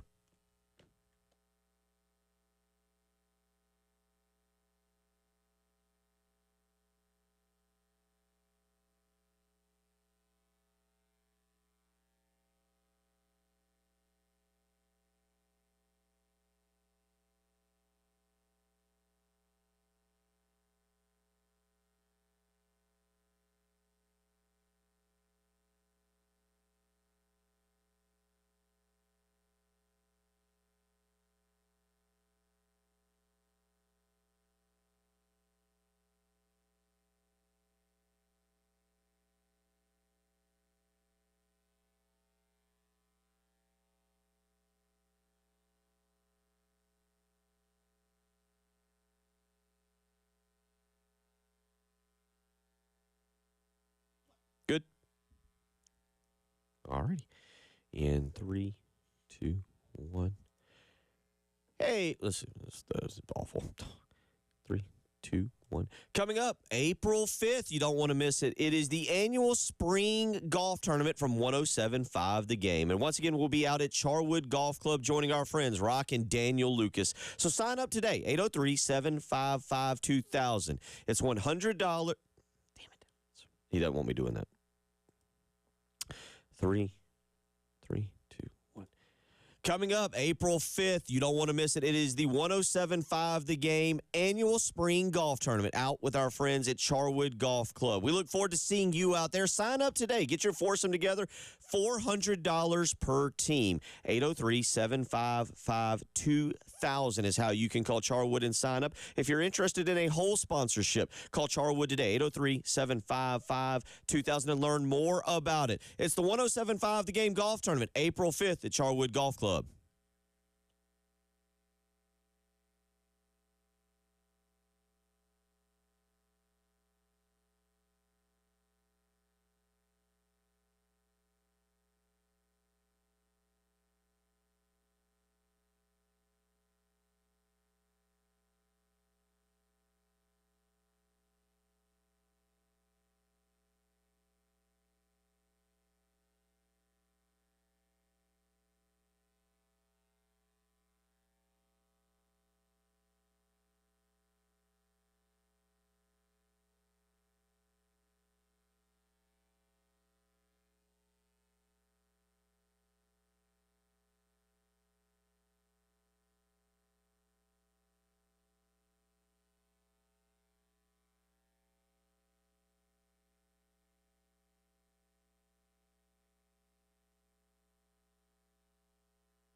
Final segment of the second hour of the Monday Morning Show. Coming up at 8:30 this morning, Jamie Bradford will join us, and we'll get his take, his thoughts on this baseball series this weekend, what he saw. I know a lot of you weighing in. Mac weighing in on our live stream. You can go to the early game live stream. Go to youtube.com, search the early game, and you can join us there. He says Gamecocks were 6-2 in one-run games last year. The two losses were LSU and Florida in the Super Regional. So, no, they don't constantly lose one-run games. That's in response to some others. You can always go, again, to our YouTube channel, The Early Game, where you can hop on. Go to youtube.com, search The Early Game, and you can hop in. A lot of people in there weighing in as we have a chat room. You can also, as always, follow the entire station. Tune in each and every time. Go to The Game TV, sponsored by Shepherd's Glass. So you can go to YouTube, search The Game TV, and check that out and watch each of the shows. The Game TV, sponsored by Shepherd's Glass. 803-404-6100. I mentioned it. Wednesday night, Colonial Life Arena, South Carolina and Tennessee. It's going to be an incredible environment. When you get 17,000 in there, which is it's rare. It happens when they win and they win excessively. But when you get 17,000 in there, it's a fun place, man. Place gets rocking. Wednesday night's going to be one of those nights. The SEC championship is kind of on the line. You got to play a Saturday game. You got to hold on to it. Have to still beat Mississippi State going out to Starkville and the hump. It's going to be very difficult. But one of the look, if you are going to tell me I had South Carolina in this position, you better show me a betting ticket. You better show me a betting ticket if you're going to tell me that you picked South Carolina to be here, and you're on the verge of collecting a lot of money. One of the goals that South Carolina, I'm sure set in the locker room, though, was to win the SEC regular season championship. Lamont Paris talked Saturday about how the team discusses the goals that lie ahead. There are some incredible goals. South Carolina right now, according to Jerry Palm of CBS, is a 5 seed.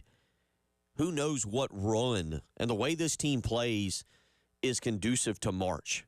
Defense, slowing the pace down. Who knows what run this team can go on in the NCAA tournament. They can also get really cold in game one, and there could be no run.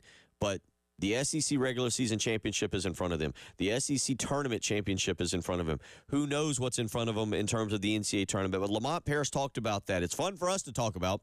It's fun for you and me and all of us who don't play to break it down. Here's Lamont Paris talking about how the team discusses the goals that lie ahead. This was Saturday after the game. I think it depends on the makeup of the team. It depends on the history of the team. If it's a lot of guys that were there last year and you were vying for a championship and there was some sort of disappointment in it, I'm more likely to talk about it earlier on in the season in that circumstance. But we've been trying to prove so many things this year that we kept saying, as you stack these things together, ultimately there'll be a bigger prize. And the immediate bigger prize was an invitation to the NCAA tournament. That was the short-term, long-term prize. And having continued to do things and then stack another thing on top of that thing, the other one now is that you're looking in the face of a potential SEC conference regular season championship, which is the hardest thing to do. In my experiences, the hardest thing to do is to win the regular. You have to have enough on multiple days, lots of days. And so for this team to be in position to do it, who knows how it shakes out, but there aren't many teams that can look and say 2 games left, right? 2 games left, and you're in position to potentially get a piece of the SEC men's basketball championship. Probably not a lot of people that said that, but a lot of doubts around these guys. These guys have continuously risen to the occasion and found solace within one another and belief and encouragement, and they're tough-minded kids. They're tough-minded kids. That's some good stuff from him. I love Jen, I love how calm he is in that coming out of that game. That's not a day after. That's not several hours after. That's a coach there who knows how to pull it together very quickly and not go be overly emotional in a press conference room. Let me tell you about Mid-State Roofing. For nearly 30 years, they've continued to be the proven leader in the roofing and waterproofing industry. Mid-State Roofing's proven history is your assurance that their professionals will provide proper advice, service, and results to the needs of your facility in a manner both safe and pleasing to you. Don't wait another day. We've got rain on the way. You want to make sure your roof is ready to handle it. So call Mid-State Roofing in their 24-hour-a-day, 7-day-a-week call center. You'll speak with somebody. 803-356-1919. Again, it's 803-356-1919. Get a maintenance contract to protect that roof. So call today, 803-356-1919, or learn more about them on the web, midstateroofing.com. If you've got a leak, let Mid-State Roofing take a peek. We'll come back. Jamie Bradford due up at 8:30 this morning to get more into baseball. We'll talk a little bit about Mike Furrey. His introductory press conference this past Friday with Shane Beamer. He's got some energy to him. He's a tweeter as well. We'll talk a lot about that. You're listening to Jen Jensen. I'm Bill Gunner. It's the early game.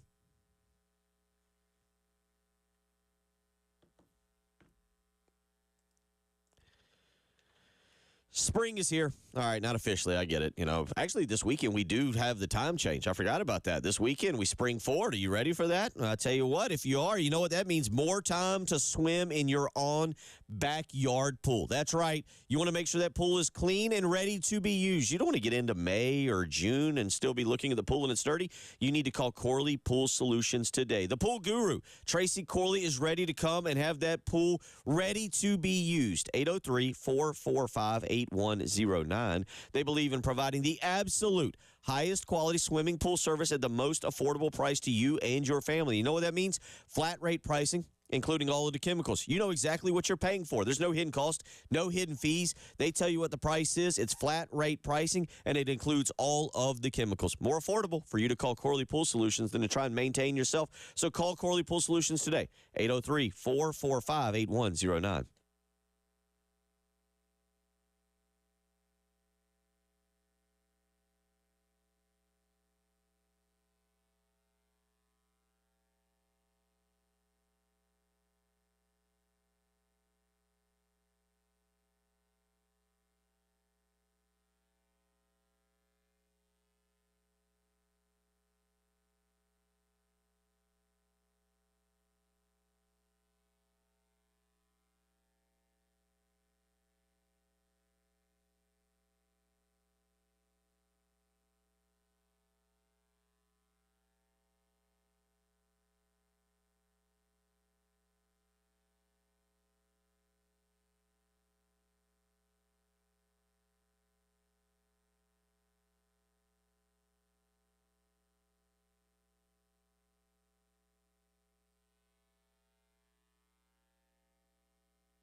And looking at those traffic incidences out there, apparently we're looking at traffic lights malfunctioning. Highway 6 at 378.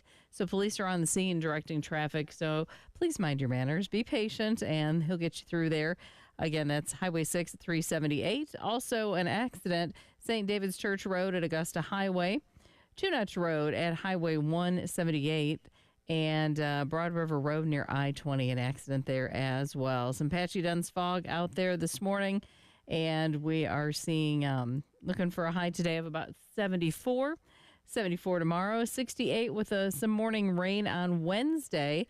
74 with some cloudy skies on Thursday. And by the afternoon or evening on Friday, we could see a little more rain and a high of 69, but still have a little bit of fog out there. It's 50 on the early game.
Final seconds ticking off here at a sold-out Colonial Life Arena.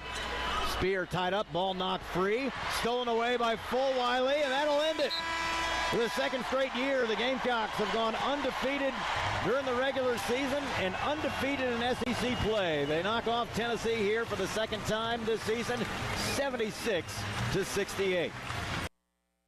That was yesterday. The exclamation point didn't get better later in the afternoon, but the exclamation point to a great weekend for South Carolina, especially with basketball there as the men knock off Tennessee. And then yesterday, the women's team complete another undefeated regular season. And I urge you, I beg of you, and I beg of myself, we cannot just start taking these things for granted. Like, 29-0.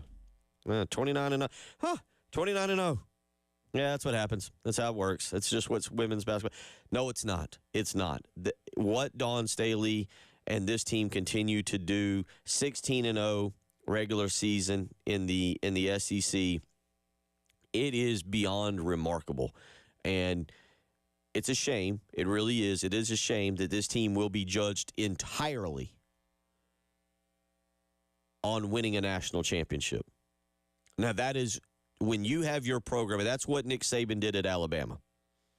And I'm sure there have been other programs out there nationally that are judged only on if you win the main prize. That's the only goal. If you win the main prize. And Dawn Staley has built this program to that point where, 29-0, that's nice. It's nice. Are you going to win the championship? Are you going to win the national championship? I mean, it is. There aren't words to describe Dawn Staley in this basketball program anymore. And yesterday, just the way they cap it off, again, you look at it, they jump out to a 20-14 lead. They've got the 40-32 halftime lead, kind of just maintain in the second half. But did you notice how they start? They always start just a little bit slower. Not that they don't play well, but it was competitive. Or at least... It was back and forth. It was back and forth. I should say it was back and forth, yes. And then eventually they start stretching it out, but it always starts out a little bit slower. I don't know are they just being nice and Southern hospitality and saying, you know what, we're going to make you feel like you're in this for a little bit so you get a little good tape, for your future, and then they just pour it on. They do. It's hard. The depth that they have, it's hard for anybody to keep up with them. Yesterday, led by Camila Cardoso. Great story, 18 points, 14 rebounds. I tell you what, let's play that. That was the great story of her family being at the game. Yesterday on television, they showed the video of bringing her I think it was her mom and her sister. Was that it? I thought it was her aunt. Okay, maybe. But her mom and aunt out at practice. Here is Dawn Staley yesterday talking about Camila Cardoso. Again, yesterday, 18 points, 14 rebounds, did foul out. But 6 of 7 from the foul line, 6 of 13 from the field. Here's yesterday, Dawn Staley. She's been home. Like she's gone back to Brazil a number of times, but they've never been able to come here. And to play in front of your family, in front of all of us. I know she wanted to win extremely bad and wanted to play well all at the same time. And I know she did that, and I know she fouled out, but she gave us what she gave us, and we don't win the game without her contributions. But it was so very cool to have her, her mom and her sister, and with the help of, I got to give Congressman Clyburn, a huge shout out. And we had some administrators on our campus really get involved to make sure that it happened, because a few weeks before they got clearance to come, they were denied after having gone 10 to 12 hours on the bus. And then they get there and they're denied in 2 minutes. It's no. So that's when we just had to activate our community, and our community has, rallied around it and made it happen. Yeah, great story yesterday. Again, Cardoso only played 24 minutes. Oh. Only played 24 minutes, 18 points. 14 rebounds in 24 minutes of action. Tahina Paopao, another senior yesterday, senior day for her, 14 points. She was 2 of 5 from three-point range. She was fantastic yesterday. Interesting story about how she ended up here. I've heard this more in recent weeks about how she thought she was going to TCU to play with a coach that she had a connection with, and South Carolina called, and she basically had to call the coach at TCU, who she had such the close connection with, and be like, hey, sorry about that. Not going to go to South Carolina. Excuse me, not going to go to TCU. I've got an offer from South Carolina. Yeah, Dawn wins. I say to y'all, to us sometimes, to try and enjoy sport, to enjoy it in the moment, to watch as greatness is happening. There will be a day, much like many of you who are probably listening, still reflect back on the Frank McGuire run. I hear about those. It was before my time. There will come a day where we will be telling our grandkids or others about the run here by Dawn Staley. I encourage you to enjoy it, to accept it as it's happening. Dawn Staley, though, has no problem doing that. Yesterday, she talked about how the locker room sounds like a daycare. No better way to describe your locker room than sounding like a daycare after winning another SEC regular season championship. They'd already clinched that, but having also another undefeated regular season. So I would probably equate it to a doctorate program. And they're going to get me for saying this. And daycare. Like, our locker room sounds like daycare.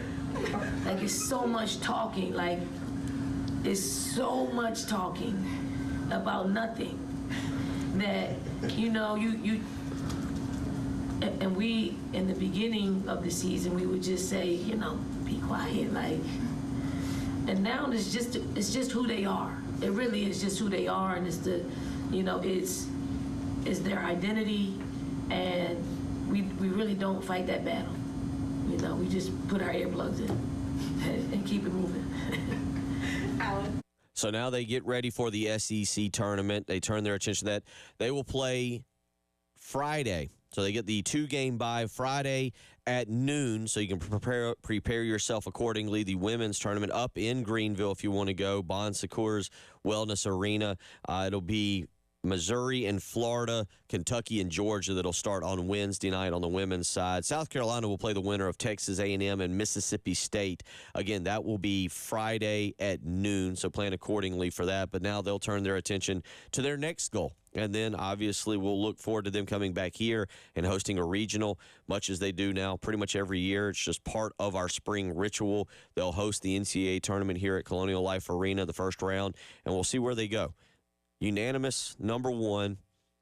Unbelievable again what they have done, what Dawn has done, not just this year. This is honestly one of the more, to me, they're talented, but one of the more impressive coaching performances because you just replaced so much. You had to replace so much. You replaced so much with so much talent, but you still had to replace so much. You had to get them to gel together. You had to get the egos to come together.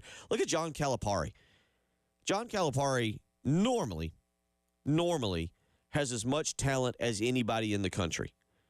But to get those egos, those top players to come together and to play together and to understand their role, to understand what they have to do, and maybe they don't get to do what they want to do.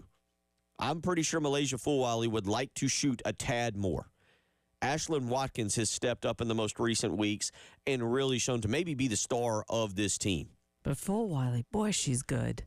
And they could go to any program in the country and probably take more shots and score more points and be the focal point of it. And here they've got to play a role. And that's why, I'm always impressed with what John Calipari can do, but he doesn't win championships.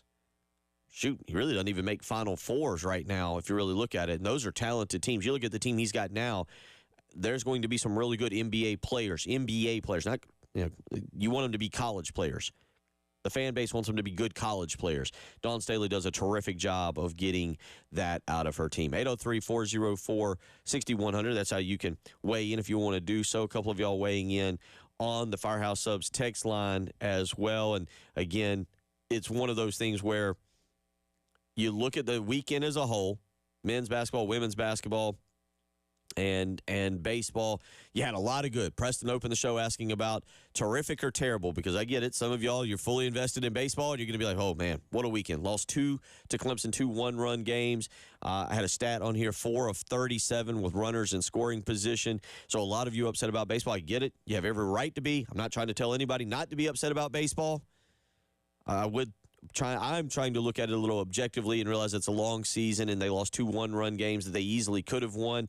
As some of you said, a hit here, a hit here, a hit here, a hit there, a pitch here, a pitch there. Maybe things are a little bit different.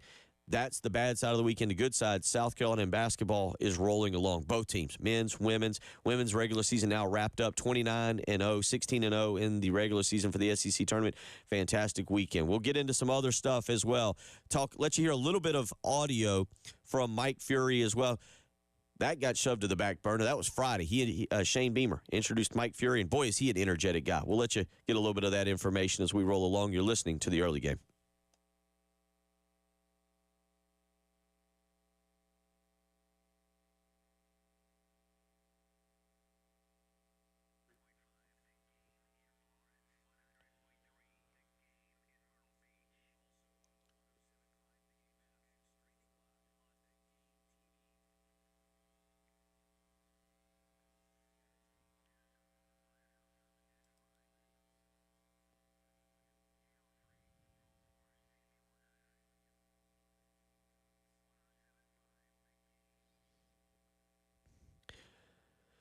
'24 is just rolling along, and that means you might be thinking ahead, even further ahead, like your new home this coming summer. You might be thinking about building a home. Family's getting bigger. You need more space. Well, now's a great time to contact the mortgage guru, Jacob Crowder and First Palmetto Bank. See what kind of interest rates he can get for you. If you're thinking about building, guess what? First Palmetto Bank has a fantastic, no-nonsense construction loan that fits your needs. And since they are locally owned and operated right here in the Midlands, Jacob and First Palmetto Bank have local decision makers, which means quick and precise underwriting. So give Jacob Crowder, the mortgage guru, a call today, 803-719-1005, or you can email him at jcrowder@firstpalmetto.com. Again, that's 803-719-1005, or you can email him, the letter J, Crowder at First Palmetto Bank. Jacob Crowder, the mortgage guru. Find out for yourself today by making that phone call, 803-719-1005.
Boston Avenue and Highway 302, report of an accident there. Also, traffic lights not working. Highway 6 at 378, so police are on the scene, and they're helping direct traffic there. So please be careful and be respectful. Kennerly Road at Riverwalk Way, an accident there. Also, Killian Road at I-77. St. David's Church Road at Highway 1. Two more to let you know about.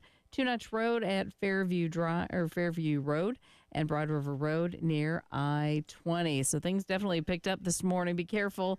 Fog should be burning off. We're looking for a high today of 74. Same for tomorrow. 50 and a little bit windy with fog on the early game.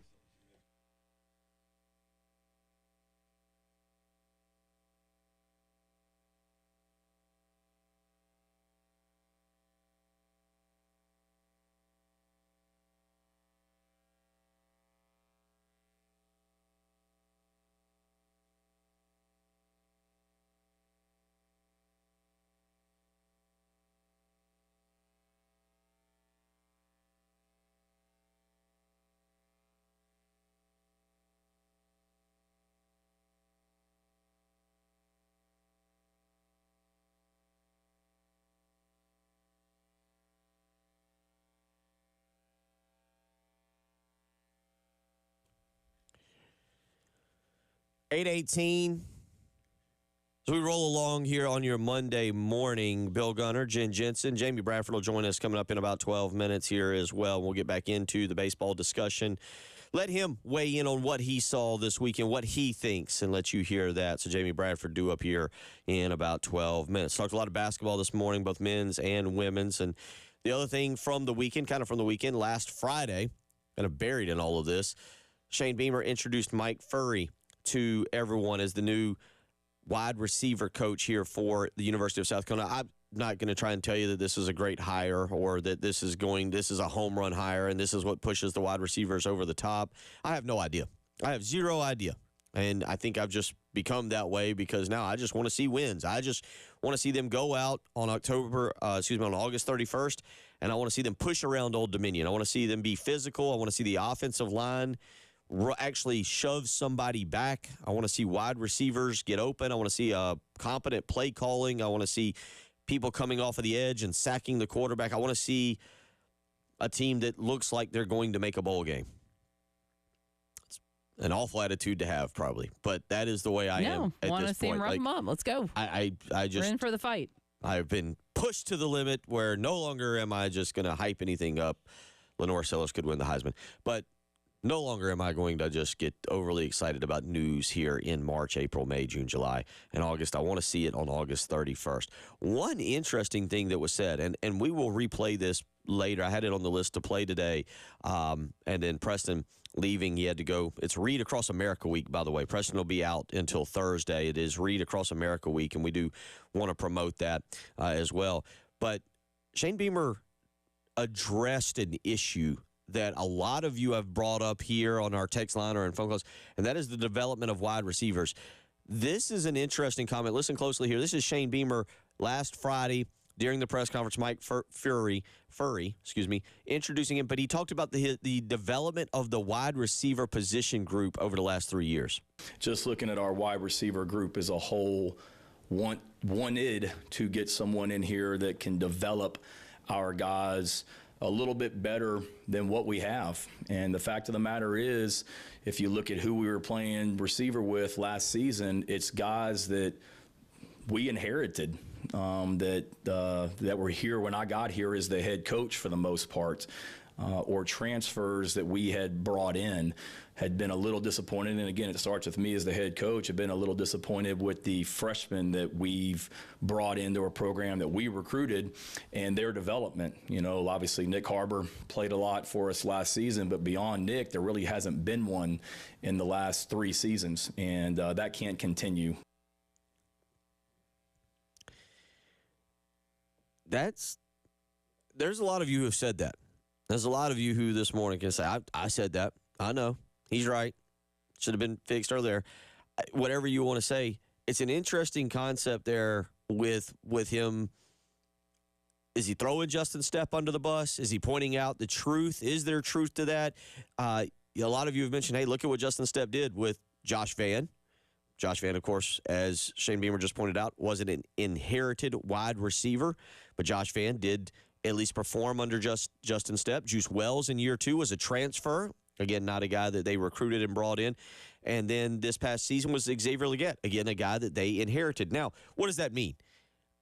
Does Justin Stepp get all of the credit for developing guys that didn't seem to be turning it on? We discussed this a little bit with Xavier Legette last week, but there are freshmen that you expect to come in and make an impact. Tyshawn Russell's a guy that, even though he wasn't very highly rated, wasn't a big-time 4-star recruit, he played a good bit last year, had some drops, but is a guy that they expect to come on and make more of an impact.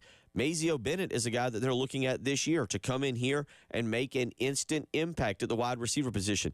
I don't know what you get from Nick Harbor. I really don't. And I don't know what you should even expect, because he's run track. He's going to be running track during – he just finished up the indoor track season. He's going to be running track during spring practice. I don't know, does he practice for – there's 14 practices in a spring game. Does he practice all 15? I don't think so. Does he get to 10? Does he get to 7? Who knows? I don't know. To me, whatever you get from Nick Harbor is an added bonus. He's a freak athlete. But if you're not dedicating all your time to football and playing and learning the wide receiver position, how good can you really be? What are you really capable of accomplishing? And that's going to be kind of interesting as well for him, not getting time with Mike Furrey this coming spring. Maybe something changes in the next few days and it ends up evolving, and you get Nick Harbor out there for 12 practice, 13 practice, maybe for all 15. But that was an interesting comment. And I think also in there is a subtle shot at recruiting, because, again, he points out, we've got some transfers and we've got the guys who we've brought in, that were here, but where are the guys that we've recruited? Where are the guys that have developed? And a lot of you pointed out last year. A lot of you would point out, you'd send in the text, hey, you're playing 2 wide receivers, 2 former quarterbacks at wide receiver. Now, Dakereon Joyner also obviously played running back, but you're putting him out there as well. Where are these wide receivers? Where are these guys that are supposed to step up? Where's a Landon Sampson? Where's a Kylie Horton? Where is a Tyshawn Russell? And where's an Elijah Caldwell? Understand. And I thought that was a very interesting comment there from Shane Beamer Friday afternoon, introducing Mike Furrey to us and hearing Mike Furrey. We'll let you listen to him a little bit more throughout the week as we go along. I want to get Preston in here and get his take on Mike Furrey, what he had to say, his energy that he's going to bring to the program. Again, does he coach up the wide receivers? Is he a guy that gets them ready? Does this position take a big jump forward next year? And we won't know until August 31st. 803-404-6100. That's how you can weigh in if you hear anything you want to do so on. Jamie Bradford set to join us next. You're listening to Bill Gunner, Jen Jensen. It's the early game.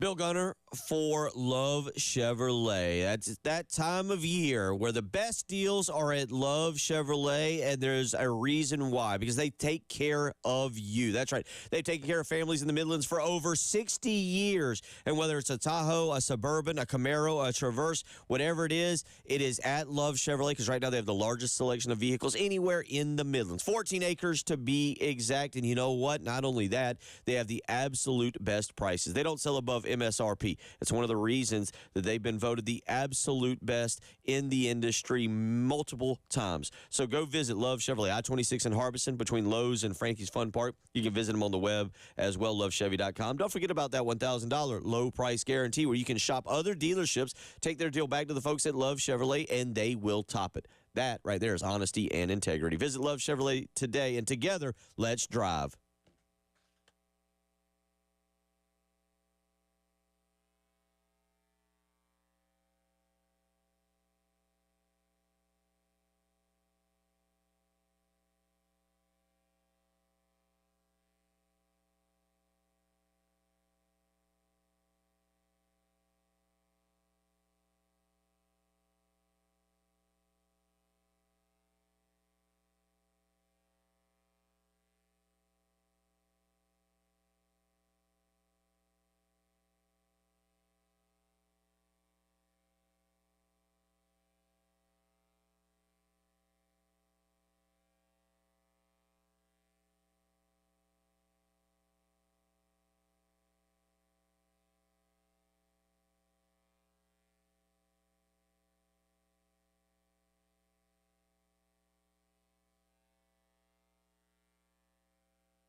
Couple of accidents still let you know about Boston Avenue at Highway 302. Also, traffic lights malfunctioning. Highway 6 at 378. Kennerly at Riverwalk Way, an accident. Killian at I-77. Langford near Main Street. Also, St. David's Church Road at Augusta Highway. Broad River Road near I-20 and Two Notch at Fairview. So be careful out there this morning. I-20 westbound at Monticello Road also just popped in. Looking for a high today of 74. It's 50 on the early game.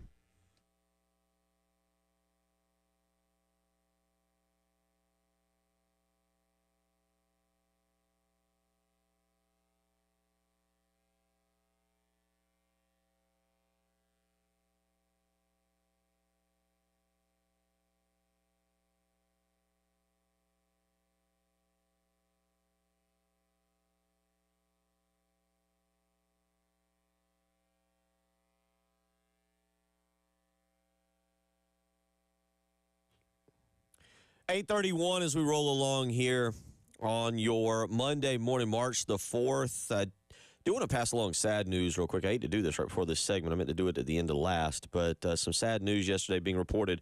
Former Gamecock offensive lineman DJ Park passing away. A young man.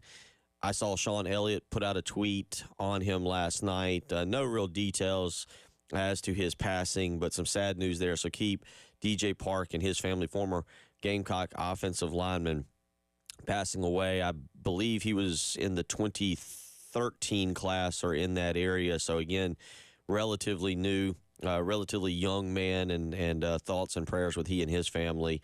Obviously, if we get any more details publicly, we will pass those along. But I did want to mention that and say thoughts and prayers to his family on the passing, again, of a former Gamecock offensive lineman, DJ Park.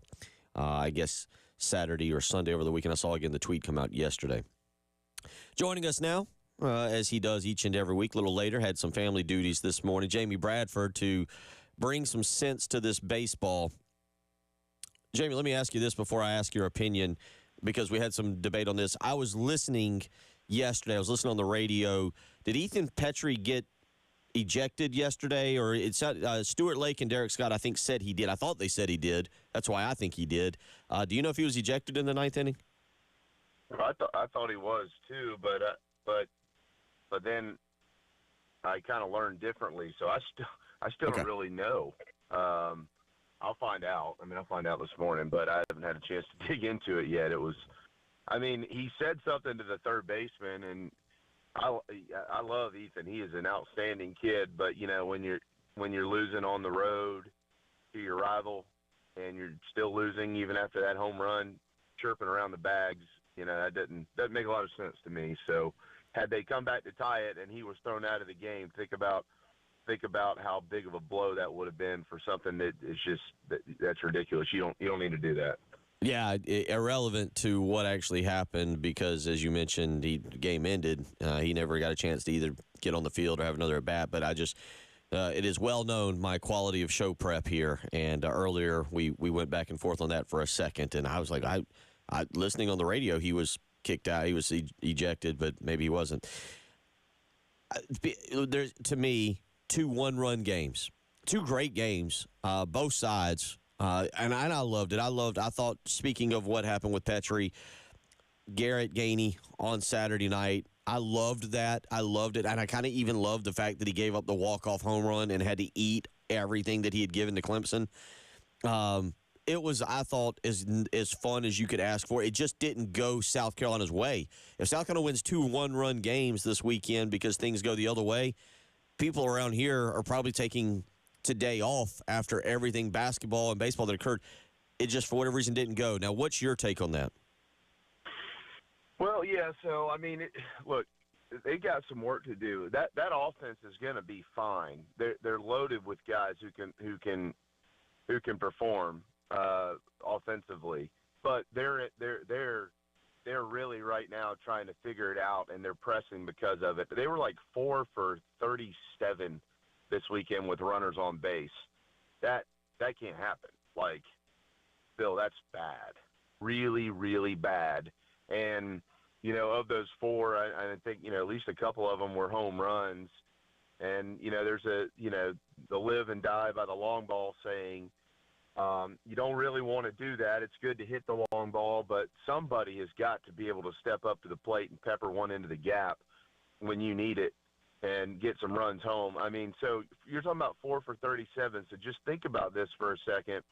Had they been 6 of 37 this weekend, more than likely they would have swept the series. Can you believe that? I mean, that's a terrible number. But, you know, they would have swept the series, 6 or 7 of 37. You know, one of the – whatever. They're both still putrid. So that's how thin of a margin it was, as poorly as they played on the offensive side. You know, on the mound, they really performed pretty well. I mean, you know, that home run, I think if Garrett Gainey does things the right way moving forward, that's going to benefit him. He's got electric stuff. I said that after the first time I saw him pitch this year. I mentioned to somebody on our show, I said, look, this kid, I think they found a spot for him in the back end of the bullpen, and he's got electric stuff. You know, this game will humble you, though, and, you know, through the first couple of innings that he was out there on the mound, he had a lot to say. He was barking and moving, you know, just carrying on like this was just going to be in the bag for the Gamecocks, and that walk-off home run, it humbles you. So, you know, there's some things there that I personally am not a big fan of, but it's a razor-thin margin losing those 2 games this weekend, and it's on a side of the baseball, a side of the game for these guys that you know they're going to be okay offensively. They've got All-Americans on this team. Like, they're going to be fine. They just got to get out of it, and it came at the most inopportune time because nobody likes losing to Clemson, and I get that. So people should be frustrated today. You do not want to lose to your rival like that, and they did. Going back to the Garrett Gainey thing, I mean, if South Carolina wins that game, I don't know. Baseball's a momentum thing. If South Carolina wins that game, they find a way. They had opportunities. They had opportunities there late in the game and couldn't get the job done. How much momentum do you think that changes for the Sunday game, the way this series was being played? Yeah, I mean, it certainly does. I mean, where it really changes it is like in the first couple of innings in the next day. After you get through those first 2 or 3 innings, you've kind of moved on and you're playing ball. You know, I mean, but you just have to make sure that you can find a way to minimize the effect in the first 2 or 3 innings because, you know, the flip side of that is Clemson's going to be fired up. You know, they walked you off the night before. They're in their own ballpark. The energy's there. You know, so you got to be able to manage those first 2-3 innings and let the game kind of settle down. And they did that. You know, it's not like they went in there and they were down 6-0 or something in the first or second inning. You know, they were able to flush it, and that's what good leadership does. But they just couldn't get big hits, and you got to be able to get them. Jamie Bradford joining us as he does each and every week. Going back to the pitching, and you mentioned it, I do want to ask, I saw some things. I was kind of monitoring social media and everything in terms of guys being left in a little bit too long or not left in long enough.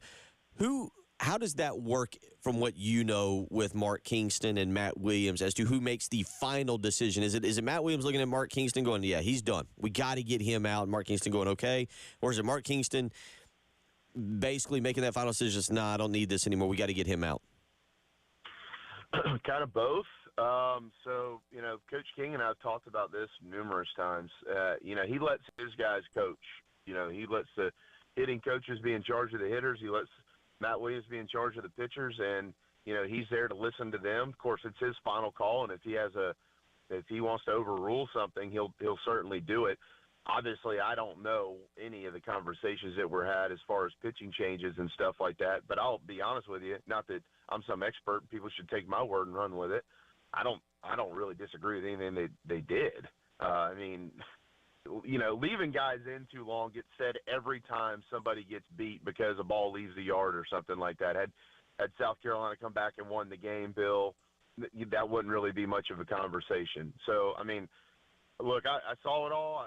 I don't think there's anything that I just sat there and thought, well, they should have done this or they should have done that. They have more information than we could dream of having, from analytics to matchups, to basic information like how has this guy been performing in bullpens? How did he look getting warmed up? You know, what pitch does he throw best? Well, he throws this pitch the best. Okay, well, we got to get him in here to face this guy because this guy doesn't hit that very well. Well, it didn't look that good in the bullpen today. Okay, well, maybe we should stay with this guy and not go to this guy. I mean, there's a lot that goes into that. So, You know, I can't sit here and second guess any of that stuff because I don't have all that information. But based on the little that I have, I'm not so sure I disagree with any of the decisions they made. It just didn't work out. 803-404-6100. I want to come back. Let's do this real quick because I want to give you as much time as possible to get some feelings out and some thoughts here. What are you hearing as it pertains to rescheduling the home game? What are the odds that you think they can get these two teams? I believe someone on our live stream said there was a week in May where Clemson didn't have a midweek game and South Carolina had a Wednesday night game. What's your feelings on getting that Friday night game rescheduled? I'd call it 50-50 right now. So that's it. You hate to play it in the midweek, but you want to play it, and it has to work out for both sides, where the Tigers can travel to Columbia, and all of a sudden, in your stretch run of the year, you're not playing 6 games, 7 games in 8 days or something like that. So I'd call it 50-50 right now. But if we hear anything, I would expect we'd probably hear it in the next week or two. Yeah, that's kind of what I have been told as well. I want to get South Carolina has 6 games now before SEC conference starts. 5 at home, 1 down in North Augusta. I want to get your opinion on what you're looking for, maybe what lineup changes you just try, who guys you try to maybe jumpstart some things. We'll get to that with Jamie Bradford as we roll along. You're listening to Bill Gunner, Jamie Bradford, Monday morning edition of the Early Game.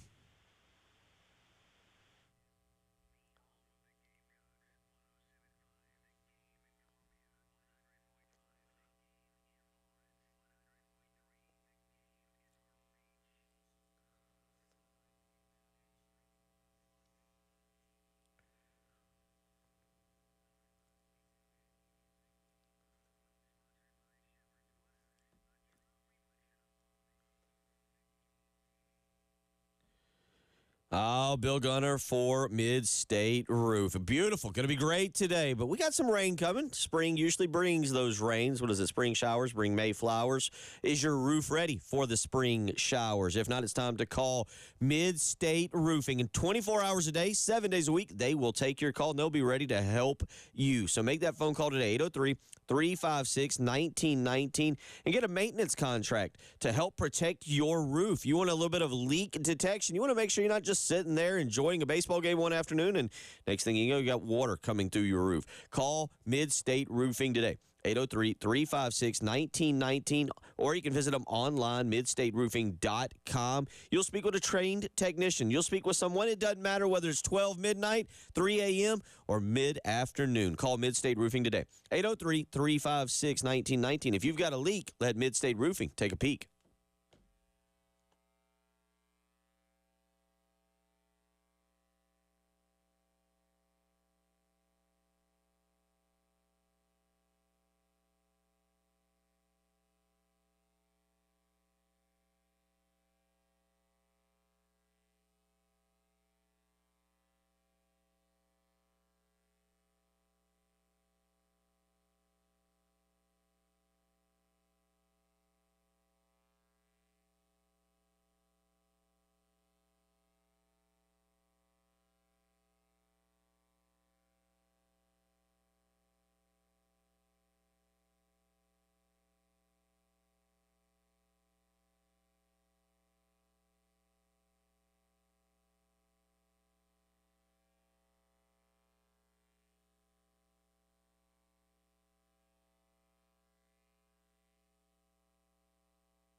8:45 as we roll along here on your Monday morning. Get up, get going. It's supposed to be nice today. It's supposed to be a nice week. Baseball later on this week. 2 games. You've got tomorrow evening over at Founders Park, 6:30 against the Citadel. And then Wednesday, little action here. Wednesday, you can do a doubleheader. You can catch Gamecock baseball against Davidson at 3 o'clock and maybe loosen up, do a little retailgate, and get fired up for the basketball game against Tennessee. And we'll talk some basketball with Jamie Bradford here in just a minute. We won't make him talk only the negative things from the weekend. We'll get some positive things as well. But real quick, so here's where we go. All right, that series is over. Jamie, you mentioned it. It was a close series. Back and forth. Could have gone either way. Some things were very ugly for South Carolina. So now you got 6 games, 5 straight at home. These 2 this week, Longwood this weekend. And then you get Georgia State next week, next Tuesday, down in North Augusta. What would Jamie Bradford do? What would you just try out? Kennedy Jones has been somebody they've been trying out. That's looking like it's working pretty well. What's another line you look at and say, all right, maybe we give this a shot here? Well, first thing I'd probably do is give Cole Messina a day off. And I know he hit the ball out of the yard yesterday. I'd probably give him a day off and let him decompress a little bit, maybe get him in for a pinch hit or something. But outside of that, it's again, the pitching staff, they've done a marvelous job finding guys and fitting their roles. On the offensive side, they got to get some things cleaned up defensively, but that's just going to take repetition. I mean, they kind of are who they are there. Offensively, it's just about getting guys comfortable. And sometimes, all coaches are different. Sometimes guys will leave, coaches will leave a guy in a spot where you think, man, he's killing the baseball. He's hitting 7th in the lineup. He needs to be hitting higher. Yeah, but he might not be a 2-hole hitter. He might be a 7-hole hitter, and that's why he's able to swing it so well there. So you don't want to make a move and then create 2 problems. You'd rather just fix a problem than create another one. You know what I mean? So it's as far as like specific names and things like that, it's hard to. It's hard. I mean, I know everybody always wants to have an opinion on these things, but I'm smart enough to know that unless you're there every day, that opinion's worthless. So, they just need to continue to focus on doing the things that they know they're capable of doing. And again, I'm just circling one issue here. It really, let's not overthink this. Let's just keep it simple. They have got to be able to hit with runners on base, and they can. So whatever it takes to get them collectively out of that funk, that's what they need to do. Now, it might take changing their approach. They draw a lot of walks. They're very disciplined at the plate with as far as, knowing where the strike zone is and things like that. It might take adjusting that a little bit and not trying to be so selective. I don't know, but that's why Monty's there and Joey's there and Coach Kingston's there. They'll have to get that figured out.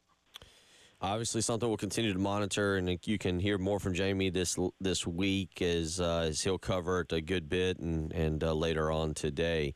803-404-6100. Talk a little basketball here, but first let me tell you about the men's clinic. Tell you what, getting older, well, it's no fun. Trust me, I'm experiencing it right now. It's not a lot of fun at all. But you know what? Dr. Dan Balknight and the men's clinic, they're ready to help men restore the vitality, restore you to the prime of your life. Turning 40 years old, trust me, I'm 41 now. It's no fun. You don't enjoy it. You might start experiencing low energy levels, lack of drive and motivation. You've got difficulty sleeping. You've had just all kinds of mood swings lately, and you're not real sure why. Maybe it's just as simple as low testosterone. Get a free testosterone test today, 803-875-MENS. Again, that's 803-875-MENS. They understand the unique challenges men face and how it can affect your performance at home, at work, at play. You get the point. You can take a holistic approach that looks at every aspect of your health, and it starts with your first visit. You are an individual, and Dr. Dan Balknight understands that. You'll be treated like an individual. There's no one-size-fits-all approach, and you will get that tailor-made decision to help fix what you need. So contact the men's clinic today, 803-875-MENS, or visit them on the web for more information, mensclinicsc.com. Again, schedule your appointment today, 803-875-MENS. So, Jamie, that was sorry to start you with the negative. The positive this weekend, man, we've run out of stuff for this basketball team. It's just It's just you just have to love it. You have to accept it. The way Lamont Paris coaches, the way Lamont Paris talks, the way this team plays. And Saturday at Colonial Life Arena, great job, fans. Fantastic environment. Great job, team. It just continues to enhance what I think is turning into the best season ever in South Carolina basketball history. Yeah, they're 2 games from tying their wins record, 3 from breaking it. Which could all happen before March Madness, which is crazy. They're in the tournament. Think about that for a second, boys and girls. I mean, think about this. I'm going to make a statement. I'm sure you've made it, but I'll make it again. Today is what's today? March 4th, right? Yes. And it's March, like the month of March Madness. We all know what that means. South Carolina Gamecocks this week are playing to win the Southeastern Conference regular season championship. That's nuts. I mean, it's just nuts. And these guys, they deserve every hug they can get. Now, who knows what the postseason has in store for them? We all know that great seasons can come crashing down in a hurry via heartbreak. But this ride it's really been a pleasure to be on, watching these guys do what they do every week. It's unbelievable. No, you're right. And again, it's just fun. Now they have tied the record for regular season of victories by a basketball team at 24. They'll have 2 opportunities to claim that record. Now, you're as you just mentioned, whatever happens moving forward, I don't losing if they were to lose the next 3, hypothetically, to lose these 2 in the NCAA and the SEC tournament game, it wouldn't damage them that much in terms of seeding. And Jerry Palm has them at a 5 seed right now. We'll see what Lenardi's got. We'll see what Jeff Goodman's got. But it is crazy to think this team right now, the way they play, the style they play, they look like a second weekend basketball team, which is we have no in between, right, Jamie? In your life, my life, it's either get there and get eliminated or go all the way to the Final Four. We have no in between. No, we don't. And this team is good enough, depending on the draw, to really do some damage. I mean, we know that. You know, there are certain matchups out there that would present big-time problems to them, as every team has. But, you know, these guys, their leadership is, as you well know, Bill, you're a basketball guy. You know, their leadership is something that I think is kind of an added bonus this time of year. Guys who understand, you know, what's important and what isn't important, and understand how to control the moment. And, you know, they've had a couple situations this year slip away from them a little bit. You know, this weekend they kept battling, and then once they were able to kind of seize that moment, they never gave up on it. I mean, it really is, and it's the box score. You know how box scores sometimes don't always tell the story? Generally with this team, the box score tells the story, and what I mean by that is it is so balanced when you look at all the stats and rebounds, assists, you know, points, whatever it is. It's always balanced. There's always different names. I mean, I don't know how else to explain it other than it's exceptional team basketball. Yeah, not much time left with you, but as I said earlier, the performance by Meechie Johnson in the second half just carries the team. Incredible job by him. Isn't he the guy? Like, isn't he he's got, like, now that he's going 47 points in 2 games, like, don't you feel like you mentioned the second weekend? Stars come out in March, don't they? And we all know that Meechie has star written all over him. When he can be as much of a star as anybody. I feel like as great as all these guys play, this is Talon's team, the old man, as Derek calls him. But Meechie's got to be a star to do damage in March. I think he will be. He's got every opportunity. We'll cover more about it next week as we get ready for the SEC tournament. Jamie, appreciate it. I know it's been a crazy busy morning for you, but taking a few minutes to join us and offer your thoughts. Yeah, I'm sorry about that, man. I really do apologize, but glad I could hop on. Glad to do it. We'll do it again next week. Take care. We'll wrap it up here. Bill Gunner, Jen Jensen, it's been fun. We'll be back tomorrow. Y'all have a great day. Hey, it's Jen for CHW Cabinetry in Lexington. When we had to demolish our kitchen and install new cabinets, CHW Cabinetry was great. They guided us through choosing accessories and getting that layout done.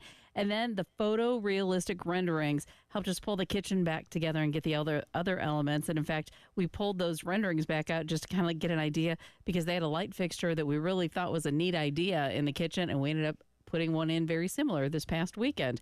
But they do more than just kitchens. Do you have a closet that needs to be more functional? Maybe the pantry is just kind of a mess and you need more functionality there. They can help maximize all of that. And maybe you're even looking to create a workspace. CHW Cabinetry can help. CHWCabinetry.com, that's the place to go, or call them today, 803-520-6837. Be sure to tell them Jen Jensen sent you. CHW Cabinetry in Lexington. Passion from inspiration to installation.